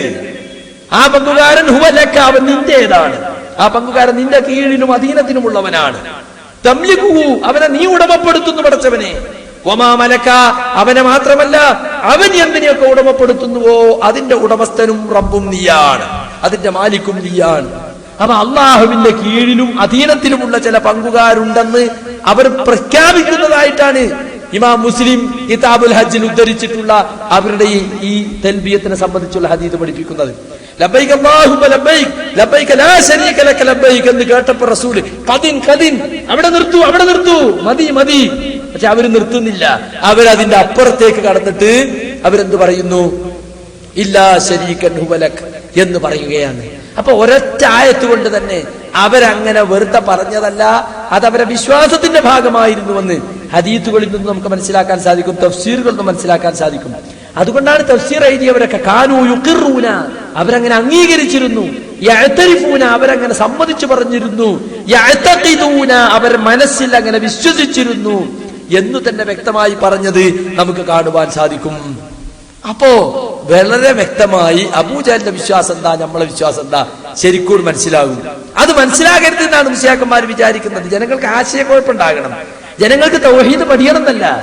തൗഹീദും ശിർക്കും തമ്മിലുള്ള വ്യത്യാസം മനസ്സിലാകാതെ ഇവിടെ നടക്കുന്ന ശിർക്ക് ബിദഅത്ത് ഖുറാഫാത്തൊക്കെ തൗഹീദാണെന്ന വിചാരത്തിൽ ജനങ്ങൾ ചെയ്തുകൊണ്ട് പോകണം എന്നാണ്. അതിനിപ്പോ അവര് പറയുന്ന മറ്റൊരു കാര്യം എന്താ അറിയോ? അല്ലാഹുവിനെ പോലെ എല്ലാ കഴിവിലും തുല്യതയുള്ള ഒരു പങ്കാളി ഉണ്ട് എന്ന് വിശ്വസിച്ചാലേ ശിർക്ക് വരുള്ളൂ. മക്കത്തെ മുശ്രിക്കുകളൊക്കെ അങ്ങനെയാ വിശ്വസിക്കുന്നത്. അവരൊക്കെ ശരീക്കന്മാരിൽ വിശ്വസിച്ചിരുന്നു, ഞങ്ങൾ ശരീക്കന്മാരിൽ വിശ്വസിക്കില്ല. ശരീക്ക് എന്ന് പറഞ്ഞാൽ കൂറുകാരൻ, പങ്കുകാരൻ. കണ്ടോ, എന്തിലുള്ള പങ്കുകാരൻ? ഇബാദത്തിലുള്ള പങ്കുകാരനാ. അല്ലാതെ ലോകത്തെ പടച്ചയിൽ ആത്തൊക്കെ കൈവുണ്ട് അല്ല പങ്കുണ്ട് എന്ന് അബൂജഹൽ വിശ്വസിച്ചിട്ടില്ല. അല്ലെങ്കിൽ ലോകത്ത് ഭക്ഷണം കൊടുക്കുന്നതിന് ഋഷിക്ക് പങ്കുണ്ട് എന്ന് അബൂജഹൽ വിശ്വസിച്ചിട്ടില്ല. സൃഷ്ടിക്കുന്നതിലോ സംരക്ഷിക്കുന്നതിലോ സംഹരിക്കുന്നതിലോ ഒന്നുമല്ല അവർക്ക് പങ്കുണ്ട്, ഇബാദത്തിൽ പങ്കാണ്, അവരെയും കൂടി ആരാധനക്ക് അർഹനാണ് എന്നാണ് അവർ വിശ്വസിച്ചിരുന്നത്. അതാണ് അവർക്ക് പറ്റിയ ശിർക്കെന്ന് പരിശുദ്ധ ഖുർആൻ നമുക്ക് മനസ്സിലാക്കാൻ വേണ്ടി സാധിക്കും. പണ്ടേ പറയുന്നതാണ്, അവർക്കൊന്നും സ്വന്തം കഴിവില്ല. ഞങ്ങൾ വിളിച്ചു നേടുന്ന മുദ്രീങ്ങൾക്കോ മുമ്പർത്തങ്ങൾക്കോ അല്ലെങ്കിൽ ഏതെങ്കിലും ശൈഖനോ കോജക്കോ ബീവിക്കോ തങ്ങൾക്കോ തമ്പുരാനോ ഒറ്റക്ക് യാതൊരു കഴിവില്ല. പ്രസംഗിക്കുമ്പോ മുസ്ലിയാര് ബെരലിങ്ങനെ ഇളക്കും. ഞാനിപ്പോ ഈ ബെരലിളക്കി. ആരിളക്കിയത്? ഞാനോ അല്ലേ? ആളുകൾക്ക് കൺഫ്യൂഷൻ അല്ലേ, ഇളക്കിയത് ഇപ്പൊ അയാളല്ലേ. അപ്പൊ ചോദ്യം കേട്ടാ അയാളാണ് ഇപ്പൊ ചോദിക്കാനല്ലോ, അപ്പൊ അള്ളയാണ്. അപ്പൊ എന്താ അർത്ഥം? അള്ള തന്ന കഴിവുകൊണ്ടാ ഞാൻ ഈ വിരലിളക്കിയത് എന്നാ. മനസ്സിലായില്ലേ? അപ്പൊ എല്ലാ കഴിവും എല്ലാ കഴിവും അല്ലാഹുവാണ്. ഇതാണ് സുന്നത്ത് ജമാഅത്തിന്റെ വിശ്വാസം. അപ്പോ ബദരീങ്ങൾ പ്രാർത്ഥന കേൾക്കുന്നുണ്ടെങ്കിൽ അല്ലെങ്കിൽ ഒമ്പർത്തങ്ങൾ ഉത്തരം ചെയ്യുന്നുണ്ടെങ്കിൽ അതെല്ലാം അല്ലാഹുവർക്ക് കൊടുത്തിട്ടുള്ള കഴിവാണ്. അങ്ങനെ കൊടുത്തു എവിടെയെങ്കിലും പറഞ്ഞോ? അല്ലാഹു സുബ്ഹാനഹു വ തആല സൃഷ്ടികളെ ദുആ കേൾക്കാനും ഉത്തരം ചെയ്യാനുമുള്ള കഴിവ് ഇന്നാലിന്റെ ശൈഖന്മാർക്ക് ഇന്നാലിന്റെ ആളുകൾക്കൊക്കെ കൊടുത്തു എന്ന് എവിടെയെങ്കിലും പറഞ്ഞിട്ടുണ്ടോ? പറഞ്ഞിട്ടില്ല എന്നതാണ് വാസ്തവം. ഈ കൊടുത്ത കഴിവിന്റെ മസാല പണ്ടേ ഉള്ളതാണ്. അപ്പൊ ആധുനിക സക്കാഫിമാർ അതിലൊരു ചെറിയ മാറ്റം വരുത്തി. എന്താ മാറ്റം? സ്വമതീയത്തിൽ വിശ്വസിച്ചാലേ പ്രശ്നമുള്ളൂ. അവരിറക്കിയ പുതിയ പുസ്തകങ്ങളിലൊക്കെ അങ്ങനെ ഞങ്ങൾ സ്വമതീയത്തെ അംഗീകരിക്കാതെയാണ് ഇവരെയൊക്കെ വിളിച്ച് പ്രാർത്ഥിക്കുന്നത് എന്നാണ്. ഒരു മുസ്ലിയാർ എഴുതി എന്താണെന്നറിയോ? സമതീയത്തിന്റെ സവിശേഷതകളില്ലാത്ത അല്ലാഹുവല്ലാത്ത ആശ്രയങ്ങളെ അംഗീകരിക്കുന്നത് തൗഹീദിന് വിരുദ്ധമല്ലെന്ന് ഇതിൽ നിന്ന് തന്നെ വ്യക്തമാവുന്നുണ്ട്. സുന്നത്ത് ജമാഅത്ത് എന്ന പേരിൽ വെട്ടിച്ചിറയിൽ കൂടുകൂട്ടിയിട്ടുള്ള ഒരു മാളിയക്കാരൻ സക്കാഫി ഉണ്ട്. അയാൾ എഴുതിയതാ സമതീയത്തിന്റെ സവിശേഷതകളില്ലാത്തത്. എന്നിട്ടോ അതിന് വിശദീകരിക്കുക, യഥാർത്ഥത്തിൽ സ്വയം സഹായിക്കാൻ കഴിവുണ്ടെന്ന് ബ്രാക്കറ്റിൽ സമതീയത്ത് ആരോപിച്ചുകൊണ്ട് സൃഷ്ടിയെ ഏത് ഘട്ടത്തിലും സമീപിക്കുന്നത് ശിർക്ക് തന്നെയാണ്. സ്വയം സഹായിക്കാനുള്ള കഴിവ് ആരോപിക്കാതെ സൃഷ്ടിയെ സമീപിക്കുന്നത് തൗഹീദിന് വിരുദ്ധമാവുന്നില്ല. എങ്ങനെയുണ്ട്? അപ്പോ മമ്പർത്തങ്ങൾക്ക് സ്വയം സഹായിക്കാൻ കഴിയും, ബദരീങ്ങൾക്ക് സ്വയം സഹായിക്കാൻ കഴിയും, സ്വയം പര്യാപ്തരാണവർ. അള്ളാഹുവിന്റെ കഴിവിന് കൊടുക്കേണ്ട ആവശ്യമല്ല, അവർക്ക് സ്വന്തം നിലക്ക് കഴിയുമെന്ന് വിചാരിച്ചുകൊണ്ട് വിളിച്ചാലേ ശിർക്കാവുള്ളൂ. എന്നിട്ട് ചോദിക്കും, നമ്മൾ ആരെങ്കിലും അങ്ങനെ വിശ്വസിക്കുന്നുണ്ടോ? അപ്പൊ കുറെ മുസ്ലിയാക്കന്മാരെ മുമ്പ് കൊടുത്തിട്ടുണ്ടാവും. ഇല്ല ഉസ്താദേ, ഇല്ല. അല്ലാഹു അക്ബർ. അപ്പൊ എന്തായി? നമ്മളാരും അങ്ങനെ സ്വയം കഴിവുണ്ട് എന്ന് വിശ്വസിക്കണില്ല. ഒക്കെ അള്ളാഹ് കൊടുത്ത കഴിവാണ്. അപ്പൊ അള്ളാഹ് കൊടുത്ത കഴിവെന്ന് ചോദിച്ചാൽ ഒരു കുഴപ്പമില്ല എന്നാണ്. ലോകത്താരെങ്കിലും അങ്ങനെ ഉണ്ടായിട്ടുണ്ടോ? അള്ളാഹുവിനോട് എല്ലാ അർത്ഥത്തിലും കിടപിടിക്കുന്ന ദേവന്മാരെയോ ദേവിമാരെയോ പങ്കുകാരെയോ എന്ത് പേര് പറഞ്ഞാലും അങ്ങനെ സ്ഥാപിച്ചതുണ്ടായിട്ടുണ്ടോ? ഇവർ വളരെയേറെ ബഹുമാനിക്കുന്ന ഫഖ്റുദ്ദീൻ റാസി യാ അയ്യുഹന്നാസു ഉബ്ദു റബ്ബക്കും എന്ന സൂറത്തുൽ ബഖറയിലെ ആയത്തിന്റെ തഫ്സീറിൽ പറയുന്നത് യഅലം അന്നഹു ലൈസ ഫിൽ ആലമി അഹദുൻ യുസ്ബിതു ലില്ലാഹി ശരീകൻ യുസാബിഹി ഫിൽ വുജൂദി വൽ ഖുദ്റതി വൽ ഇൽമി വൽ ഹിക്മ വഹാദാ മിമ്മാ ലം യൂജദ് ഇലൽ ആൻ. നീ മനസ്സിലാക്കണം, ലോകത്തൊരാളും തന്നെ ഇല്ല അള്ളാഹുവിന്റെ ഒരു പങ്കാളിയെ സ്ഥാപിക്കുന്നതായിട്ട്. ആസ്തിക്യത്തിൽ അള്ളാഹുവിനോട് കടപിടിക്കുന്ന സമനാകുന്ന, അതുപോലെ തന്നെ ഖുദ്റത്തിൽ കഴിവിൽ അള്ളാഹുവിനോട് സമനാകുന്ന, വിജ്ഞാനത്തിൽ അറിവിൽ ഇതിലൊക്കെ അള്ളാഹുവിനോട് സമനാണെന്ന സമത്വം ഉണ്ടെന്ന് വിചാരിക്കുന്ന ഒരു പങ്കുകാരനെ ലോകത്തൊരൊറ്റ മുശ്രിക്കും ഒരു കാലത്തും സ്ഥാപിച്ചിട്ടില്ല. ഈ കാലം വരെയും അത് ഉണ്ടായിട്ടില്ല എന്നാ അദ്ദേഹത്തിന്റെ കാലം വരെ അത് ഉണ്ടായിട്ടില്ല എന്നാണ്. അപ്പൊ അള്ളാഹുവിന് എല്ലാ അർത്ഥത്തിലും തുല്യതല്ല, അങ്ങനത്തെ ഒന്നും ഉണ്ടായിട്ടല്ല. ചില ആളുകൾ ചോദിക്കും ഫലാ തജഅലൂ ലില്ലാഹി അന്താദൻ തന്നെ, നിങ്ങൾ അള്ളാഹുവിന്റെ സമന്മാരെ സ്ഥാപിക്കരുത്. അപ്പൊ അവര് സമന്മാരെ സ്ഥാപിച്ചു എന്നല്ലേ? അല്ല, തഫ്സീറുകൾ എടുത്തു നോക്കി അവിടെ അന്താദെന്ന് ഉപയോഗിച്ചത് ആലങ്കാരിക അർത്ഥത്തിലാണ് അവർ പറയുന്നത്. കാരണം എന്താ? അള്ളാഹുവിനോട് എതിരിടാൻ കെൽപ്പുള്ള, അള്ളാഹുവിനെ തോൽപ്പിക്കാനോ തകർക്കാനോ കഴിയുന്ന ഒരു പങ്കാളിയിലും ഒരൊറ്റ മുശ്രിക്കും വിശ്വസിച്ചിട്ടില്ല. പക്ഷെ അള്ളാഹുവിനെ തകർക്കാനും അള്ളാഹുവിനെ എതിർക്കാനും കഴിവുണ്ടവരെന്ന് തോന്നിപ്പിക്കുന്ന തരത്തിലാണ് ഇവരുടെ ആരാധനയും പെരുമാറ്റവും ഒക്കെ.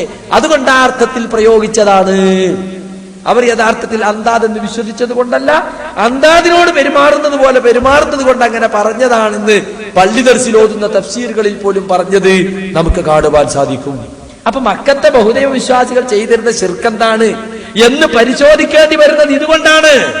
മക്കത്തെ അബൂജഹലും കൂട്ടരും വിളിച്ചു പ്രാർത്ഥിച്ചിരുന്ന ലാത്തക്കോ ഉസ്സക്കോ അല്ല കൊടുക്കാത്ത സ്വതന്ത്ര കൈവുണ്ടായിരുന്നോ? ഉണ്ടെന്ന് അവർ വിശ്വസിച്ചോ? ഇല്ല. അതിനാണ് നമ്മൾ തെൽബിയത്ത് പറയുന്നത്.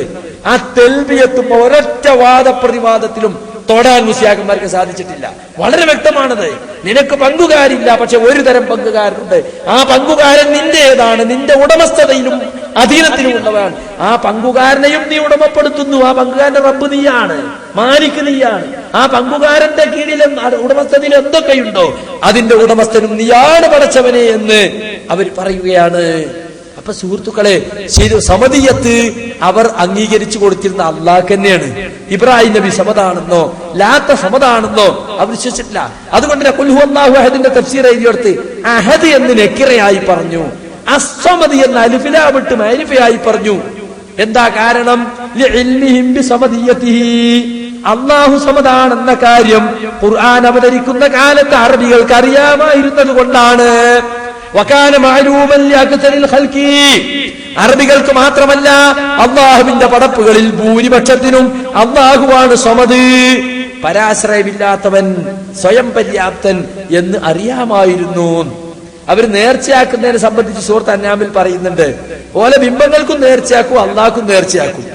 അള്ളാഹിന്റെ വിഹിതത്തിൽ വല്ലതും ബിംബങ്ങളിലേക്ക് പോയാൽ എന്ത് ചെയ്യും? അവരത് ഇങ്ങോട്ടെടുത്ത് കൂട്ടൂല. പക്ഷെ ബിംബങ്ങൾ ഓഹരിന്ന് വല്ലതും അള്ളാഹുവിലേക്ക് പോയാലോ അവർ നേരെ എടുത്തിട്ട് ബിംബങ്ങളത് പൂർത്തിയാക്കും. അതിനെപ്പറ്റി അവർ പറഞ്ഞെന്താണ്? നമ്മളെ ബിംബങ്ങൾ ഫുഖറാ, ദരിദ്രരാണ്, അള്ളാഹു ഗനിയാണ്, അവൻ എല്ലാത്തിനും കഴിവുള്ള സ്വയം പര്യാപ്തനും ധന്യനുമാണ്. അതാണ് അവരുടെ വിശ്വാസം. അവരെ ബിംബങ്ങൾ കഴിവില്ലാത്തവരാണെന്നാ. വാഴ്ത്തിറാഫിക്കും പിന്നെ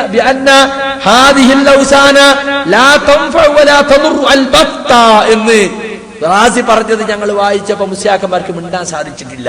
മണ്ണാർക്കാട് സംവാദത്തിലെ ഞങ്ങൾ ഒരൊറ്റ ചോദ്യ ചോദിച്ചത്. എന്തായിരുന്നു ആ ചോദ്യം? ആ ചോദ്യത്തിന് ഞങ്ങൾ ഇതേ ചോദിച്ചിട്ടുള്ളൂ. നിങ്ങൾ പറയുന്നുണ്ടല്ലോ സമദിയത്ത് കൽപ്പിച്ചുകൊണ്ട് പ്രാർത്ഥിച്ചാലേ കുഴപ്പമുള്ളൂ. ഖുർആൻ അവതരിക്കുന്ന കാലഘട്ടത്തിൽ അറബികൾ അവർ വിളിച്ചു പ്രാർത്ഥിച്ചിരുന്ന മഹാന്മാർക്ക് സമദിയത്ത് കൽപ്പിച്ചിരുന്നു എന്ന് ഏതെങ്കിലും ഒരു ആയത്ത് കൊണ്ടോ ഹദീസ് കൊണ്ടോ തെളിയിക്കാൻ നിങ്ങൾക്ക് സാധിക്കുമോ? സാധ്യമല്ല. എന്നിട്ട് അവർ റാസിയുടെ ഒരു ഇബാറത്ത് വായിച്ചു, അവ ഉപകാരം ചെയ്യും, ഉപദ്രവം ചെയ്യും, അനുമതി കൂടാതെ ശുപാർശ നടത്തും. ശുപാർശ എന്ന് പറഞ്ഞാൽ തന്നെ പോയില്ലേ കാര്യം. സ്വന്തം കൈവുണ്ടെങ്കിൽ പിന്നെ ശുപാർശന്റെ ആവശ്യമുണ്ടോ എന്ന് ഞങ്ങൾ തിരിച്ചു ചോദിച്ചപ്പോഴാണ് മുസ്ലിയാക്കന്മാർ മേപ്പിട്ട് വെക്കുന്നത്. അത് ശരിയാണല്ലോ. ശുപാർശ എന്ന് പറഞ്ഞാൽ എന്താ? ശുപാർശ അവരുടെ ദൈവങ്ങള് പടച്ചോന്റെ അടുത്ത് ശുപാർശ ചെയ്ത് വാങ്ങിക്കൊടുക്കുന്ന ഹൗലായി ശുപാഉനാ ഇൻദല്ലാഹ്, ഇവർ ഞങ്ങൾക്ക് അള്ളാഹിന്റെ അടുക്കൽ ശുപാർശക്കാരാണ്. എപ്പോഴാ ശുപാർശ ചെയ്യാ? സ്വന്തം നിലക്ക് കഴിയാത്തോണ്ട് മേലുള്ളവനോട് പറഞ്ഞു വാങ്ങിക്കൊടുക്കുക. അപ്പോ ലാത്തക്കും മുസക്കും സ്വന്തം കഴിയൂല. പക്ഷെ അള്ളാഹിന്റെ അടുക്കൽ വലിയ സ്ഥാനമുള്ളവരാണെന്നാ വെപ്പ്. അതുകൊണ്ട് അള്ളാഹിനോട് പറഞ്ഞിട്ട് അള്ളാഹിന്റെ അടുക്കലുള്ള സ്ഥാനവും അടുപ്പൊക്കെ വെച്ചിട്ട് വല്ലതും പേർക്ക് വാങ്ങിക്കൊടുക്കും. പോയില്ലേ സ്വയം കൈവിന്റെ മസാല, എവിടെയോ സബദിയത്ത് പറയാൻ അവർക്ക് സാധിച്ചില്ല എന്നതാണ് വാസ്തവം. അപ്പൊ സുഹൃത്തുക്കളെ, ലാ ഇലാഹ ഇല്ലല്ലാഹ് എന്നതിനെ അങ്ങേയറ്റം ദുർവ്യാഖ്യാനം ചെയ്തുകൊണ്ടാണ് മുസ്ലിയാക്കന്മാര് പ്രചരിപ്പിച്ചുകൊണ്ടിരിക്കുന്നത്. അത് മാറ്റിയെടുക്കാൻ മുജാഹിദ് പ്രസ്ഥാനം വീണ്ടും വീണ്ടും ആ കാര്യം ജനങ്ങളെ പഠിപ്പിച്ചുകൊണ്ടേയിരിക്കുകയാണ്. അവർ വിശ്വസിച്ചിരുന്ന അവസാനം സാധുക്കളായ ജനങ്ങളോട് പറയൽ എന്താണ്? അതൊക്കെ ബിംബങ്ങളെ പറ്റിയുള്ള ആയത്താണ്, അതൊന്നും നിങ്ങൾ ബേജാറാകണ്ട, ആ ആയത്തൊന്നും ഞമ്മക്ക് സമസ്തക്കാർക്ക് ബാധകല്ല. ബിംബങ്ങളെ പറ്റിയുള്ള ആയത്താണ്. എന്താ ഈ ബിംബം എന്ന് പറഞ്ഞ? ബിംബം എന്ന് പറഞ്ഞാൽ കൂടുപോലെ മുളച്ചു വന്നല്ല എന്ന് ഞാൻ സാധാരണ പറയലുണ്ട്. കാരണം എന്താ? ഇന്നഹും വളഉ ഹാദിഹിൽ അസ്നാമ വല്ലൗസാന അലാ സുവരി അംബിയാഇഹിം വഅകാബിഹിം, പ്രവാചകന്മാരുടെയും അതുപോലെ തന്നെ മഹാന്മാരുടെയും രൂപങ്ങളിൽ ആളുകൾ സ്ഥാപിച്ചതാണിത്. വെറുതെ പൊട്ടിമുളച്ചതല്ല. ഏതെങ്കിലും മഹാൻ മരിച്ചാൽ, പ്രവാചകൻ മരിച്ചാൽ അയാളുടെ രൂപം ഉണ്ടാക്കി ജനങ്ങൾ വെക്കുകയാണ്. വസഅമു, എന്നിട്ട് അവർ വാദിക്കുകയും ചെയ്യും, അന്നഹും മതസ്തഗലു ബിഇബാദത്തി ഹാദിഹി തമാസീൽ, ഈ ബിംബങ്ങൾക്ക് പ്രതിഷ്ഠകൾക്ക് ഇബാദത്ത് എടുക്കുന്നതിൽ നമ്മൾ മുഴുകുമ്പോഴൊക്കെയും ഈ ബിംബം കല്ല് അല്ലെങ്കിൽ മരം കൊണ്ടുണ്ടാക്കിയതാണ്. പക്ഷെ അത് വെറും ഒരു കല്ലല്ല, ഒരു മഹാന്റെ പ്രതീകമാണ്. ആ മഹാനെ പ്രതിദാനം ചെയ്യാണ്. അല്ലെങ്കിൽ പിന്നെ കല്ലിന് എന്താ അർത്ഥമുള്ളത്? അപ്പൊ ആ മഹാൻ കേൾക്കും, ആ മഹാൻ കാണും എന്ന വിചാരത്താലാണത്. അവർക്ക് ഇബാദത്ത് എടുത്താൽ ആ മഹാൻ നാളെ പരലോകത്ത് നമുക്ക് അള്ളാഹിന്റെ അടുക്കൽ ശുപാർശ ചെയ്യും. എന്നിട്ട് പറയാണ് ഇതിനു സമം തന്നെയാണ് ഈ കാലഘട്ടത്തിൽ ചില ആളുകൾ അള്ളാഹുവിന്റെ പടപ്പുകളിൽ ഒരുപാട് ആളുകൾ ഏർപ്പെട്ടിട്ടുള്ളത്. എന്ത്? മഹാന്മാരെ ഖബറുകളെ ബഹുമാനിക്കുന്നതിൽ ഏർപ്പെട്ടിട്ടുണ്ട് ഈ കാലഘട്ടത്തിൽ. അത് ബിംബാരാധനക്ക് തുല്യം തന്നെയാണ്. എന്താണ് അവരുടെ വിശ്വാസം?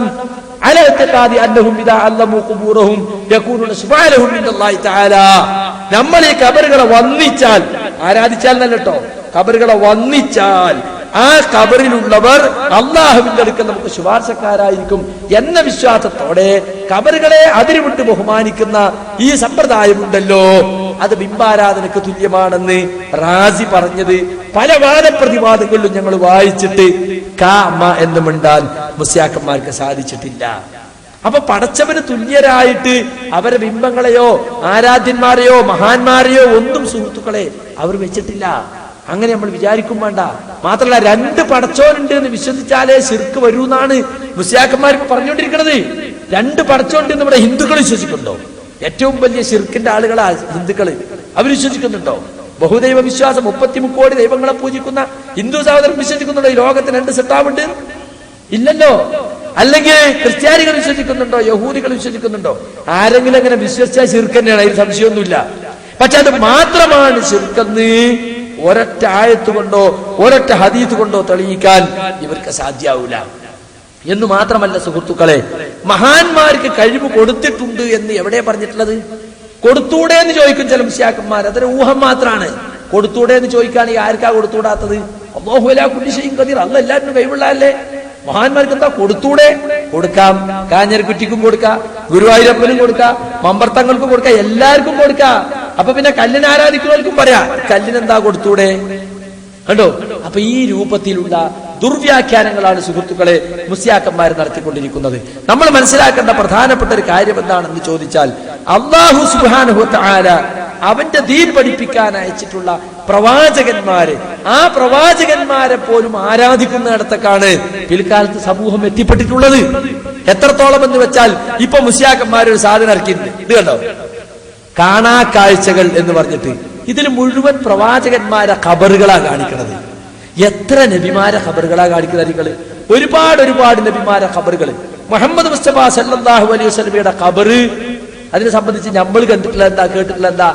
ഒരു ചാൻ മാത്രമേ ഉയർത്തിയിട്ടുള്ളൂ എന്നാ, അല്ലെ? പള്ളി ദർസിലോതുന്ന മഹല്ലിയിൽ പോലും പറഞ്ഞിട്ടുള്ളത് അതങ്ങൾക്ക് അവിടെ കാണാൻ സാധിക്കും. റസൂലുള്ളാഹി സ്വല്ലല്ലാഹു അലൈഹി വസല്ലമയുടെ ഖബറ് പച്ചാതാ. ഏതോ ഒരു ദർഗന്റെ ഫോട്ടോ എടുത്ത് അന്നെടുപ്പത് കമ്പ്യൂട്ടറിലൊക്കെ കൊടുത്ത് ഇന്റർനെറ്റിലൊക്കെ കാണാൻ സാധിക്കും. മുസ്ലിയാക്കന്മാർ റസൂലിന്റെ ഖബറാണെന്നും പറഞ്ഞിട്ട് അത് ഈ പുസ്തകത്തിൽ കൊടുത്തിരിക്കുകയാണ്. അലവി സഖാഫിയും അതുപോലെ തന്നെ മറ്റൊരു സഖാഫിയും കൂടി ഇറക്കിയതാ. അത് ഒരു മാഹിക്കാരനൊരു സഖാഫിയും അലവി സഖാഫിയൊക്കെ വളരെ ക്രോഡീകരിച്ചതാ. ശരിയായ ശിർക്കിന്റെ ഹോൾസെയിൽ ഡീലർമാരാ. അള്ളാഹുവിന്റെ റസൂലിന്റെ ഖബറിനെ സംബന്ധിച്ച് മഹല്ലി പള്ളി ദർസിൽ വന്ന മഹല്ലിയിൽ പോലും പറഞ്ഞിട്ടില്ല. എന്താ? Qasim bin Muhammad bin Abi Bakr Aisha ബീവി റളിയല്ലാഹു അൻഹയുടെ അടുത്ത് ചെന്നിട്ട് പറയാണ്, യാ ഉമ്മ, എനിക്കൊന്ന് ഖബരി റസൂലില്ലാഹി സ്വല്ലല്ലാഹു അലൈഹി വസല്ലം ഖബരി സാഹിബൈഹി, അള്ളാഹുവിന്റെ റസൂലിന്റെ ഖബറും അതുപോലെ തന്നെ അവിടുത്തെ അബൂബക്കർ ഉമർ എന്നിവരുടെ ഖബറുണ്ടല്ലോ, അതെനിക്കൊന്ന് കാണിച്ചു തരണമെന്ന്. അപ്പൊ കാണിച്ചു കൊടുത്തപ്പോൾ എന്താ ഉണ്ടായിരുന്നത്? അത് ഉയർത്തപ്പെട്ടിട്ടില്ല, കൂനയാക്കി വെച്ചിട്ടില്ല, അതിന്റെ മേലെ ഇങ്ങനെ പരന്നിട്ട് ചെരക്കൽ വിരിച്ചതുപോലെയാണുള്ളത്.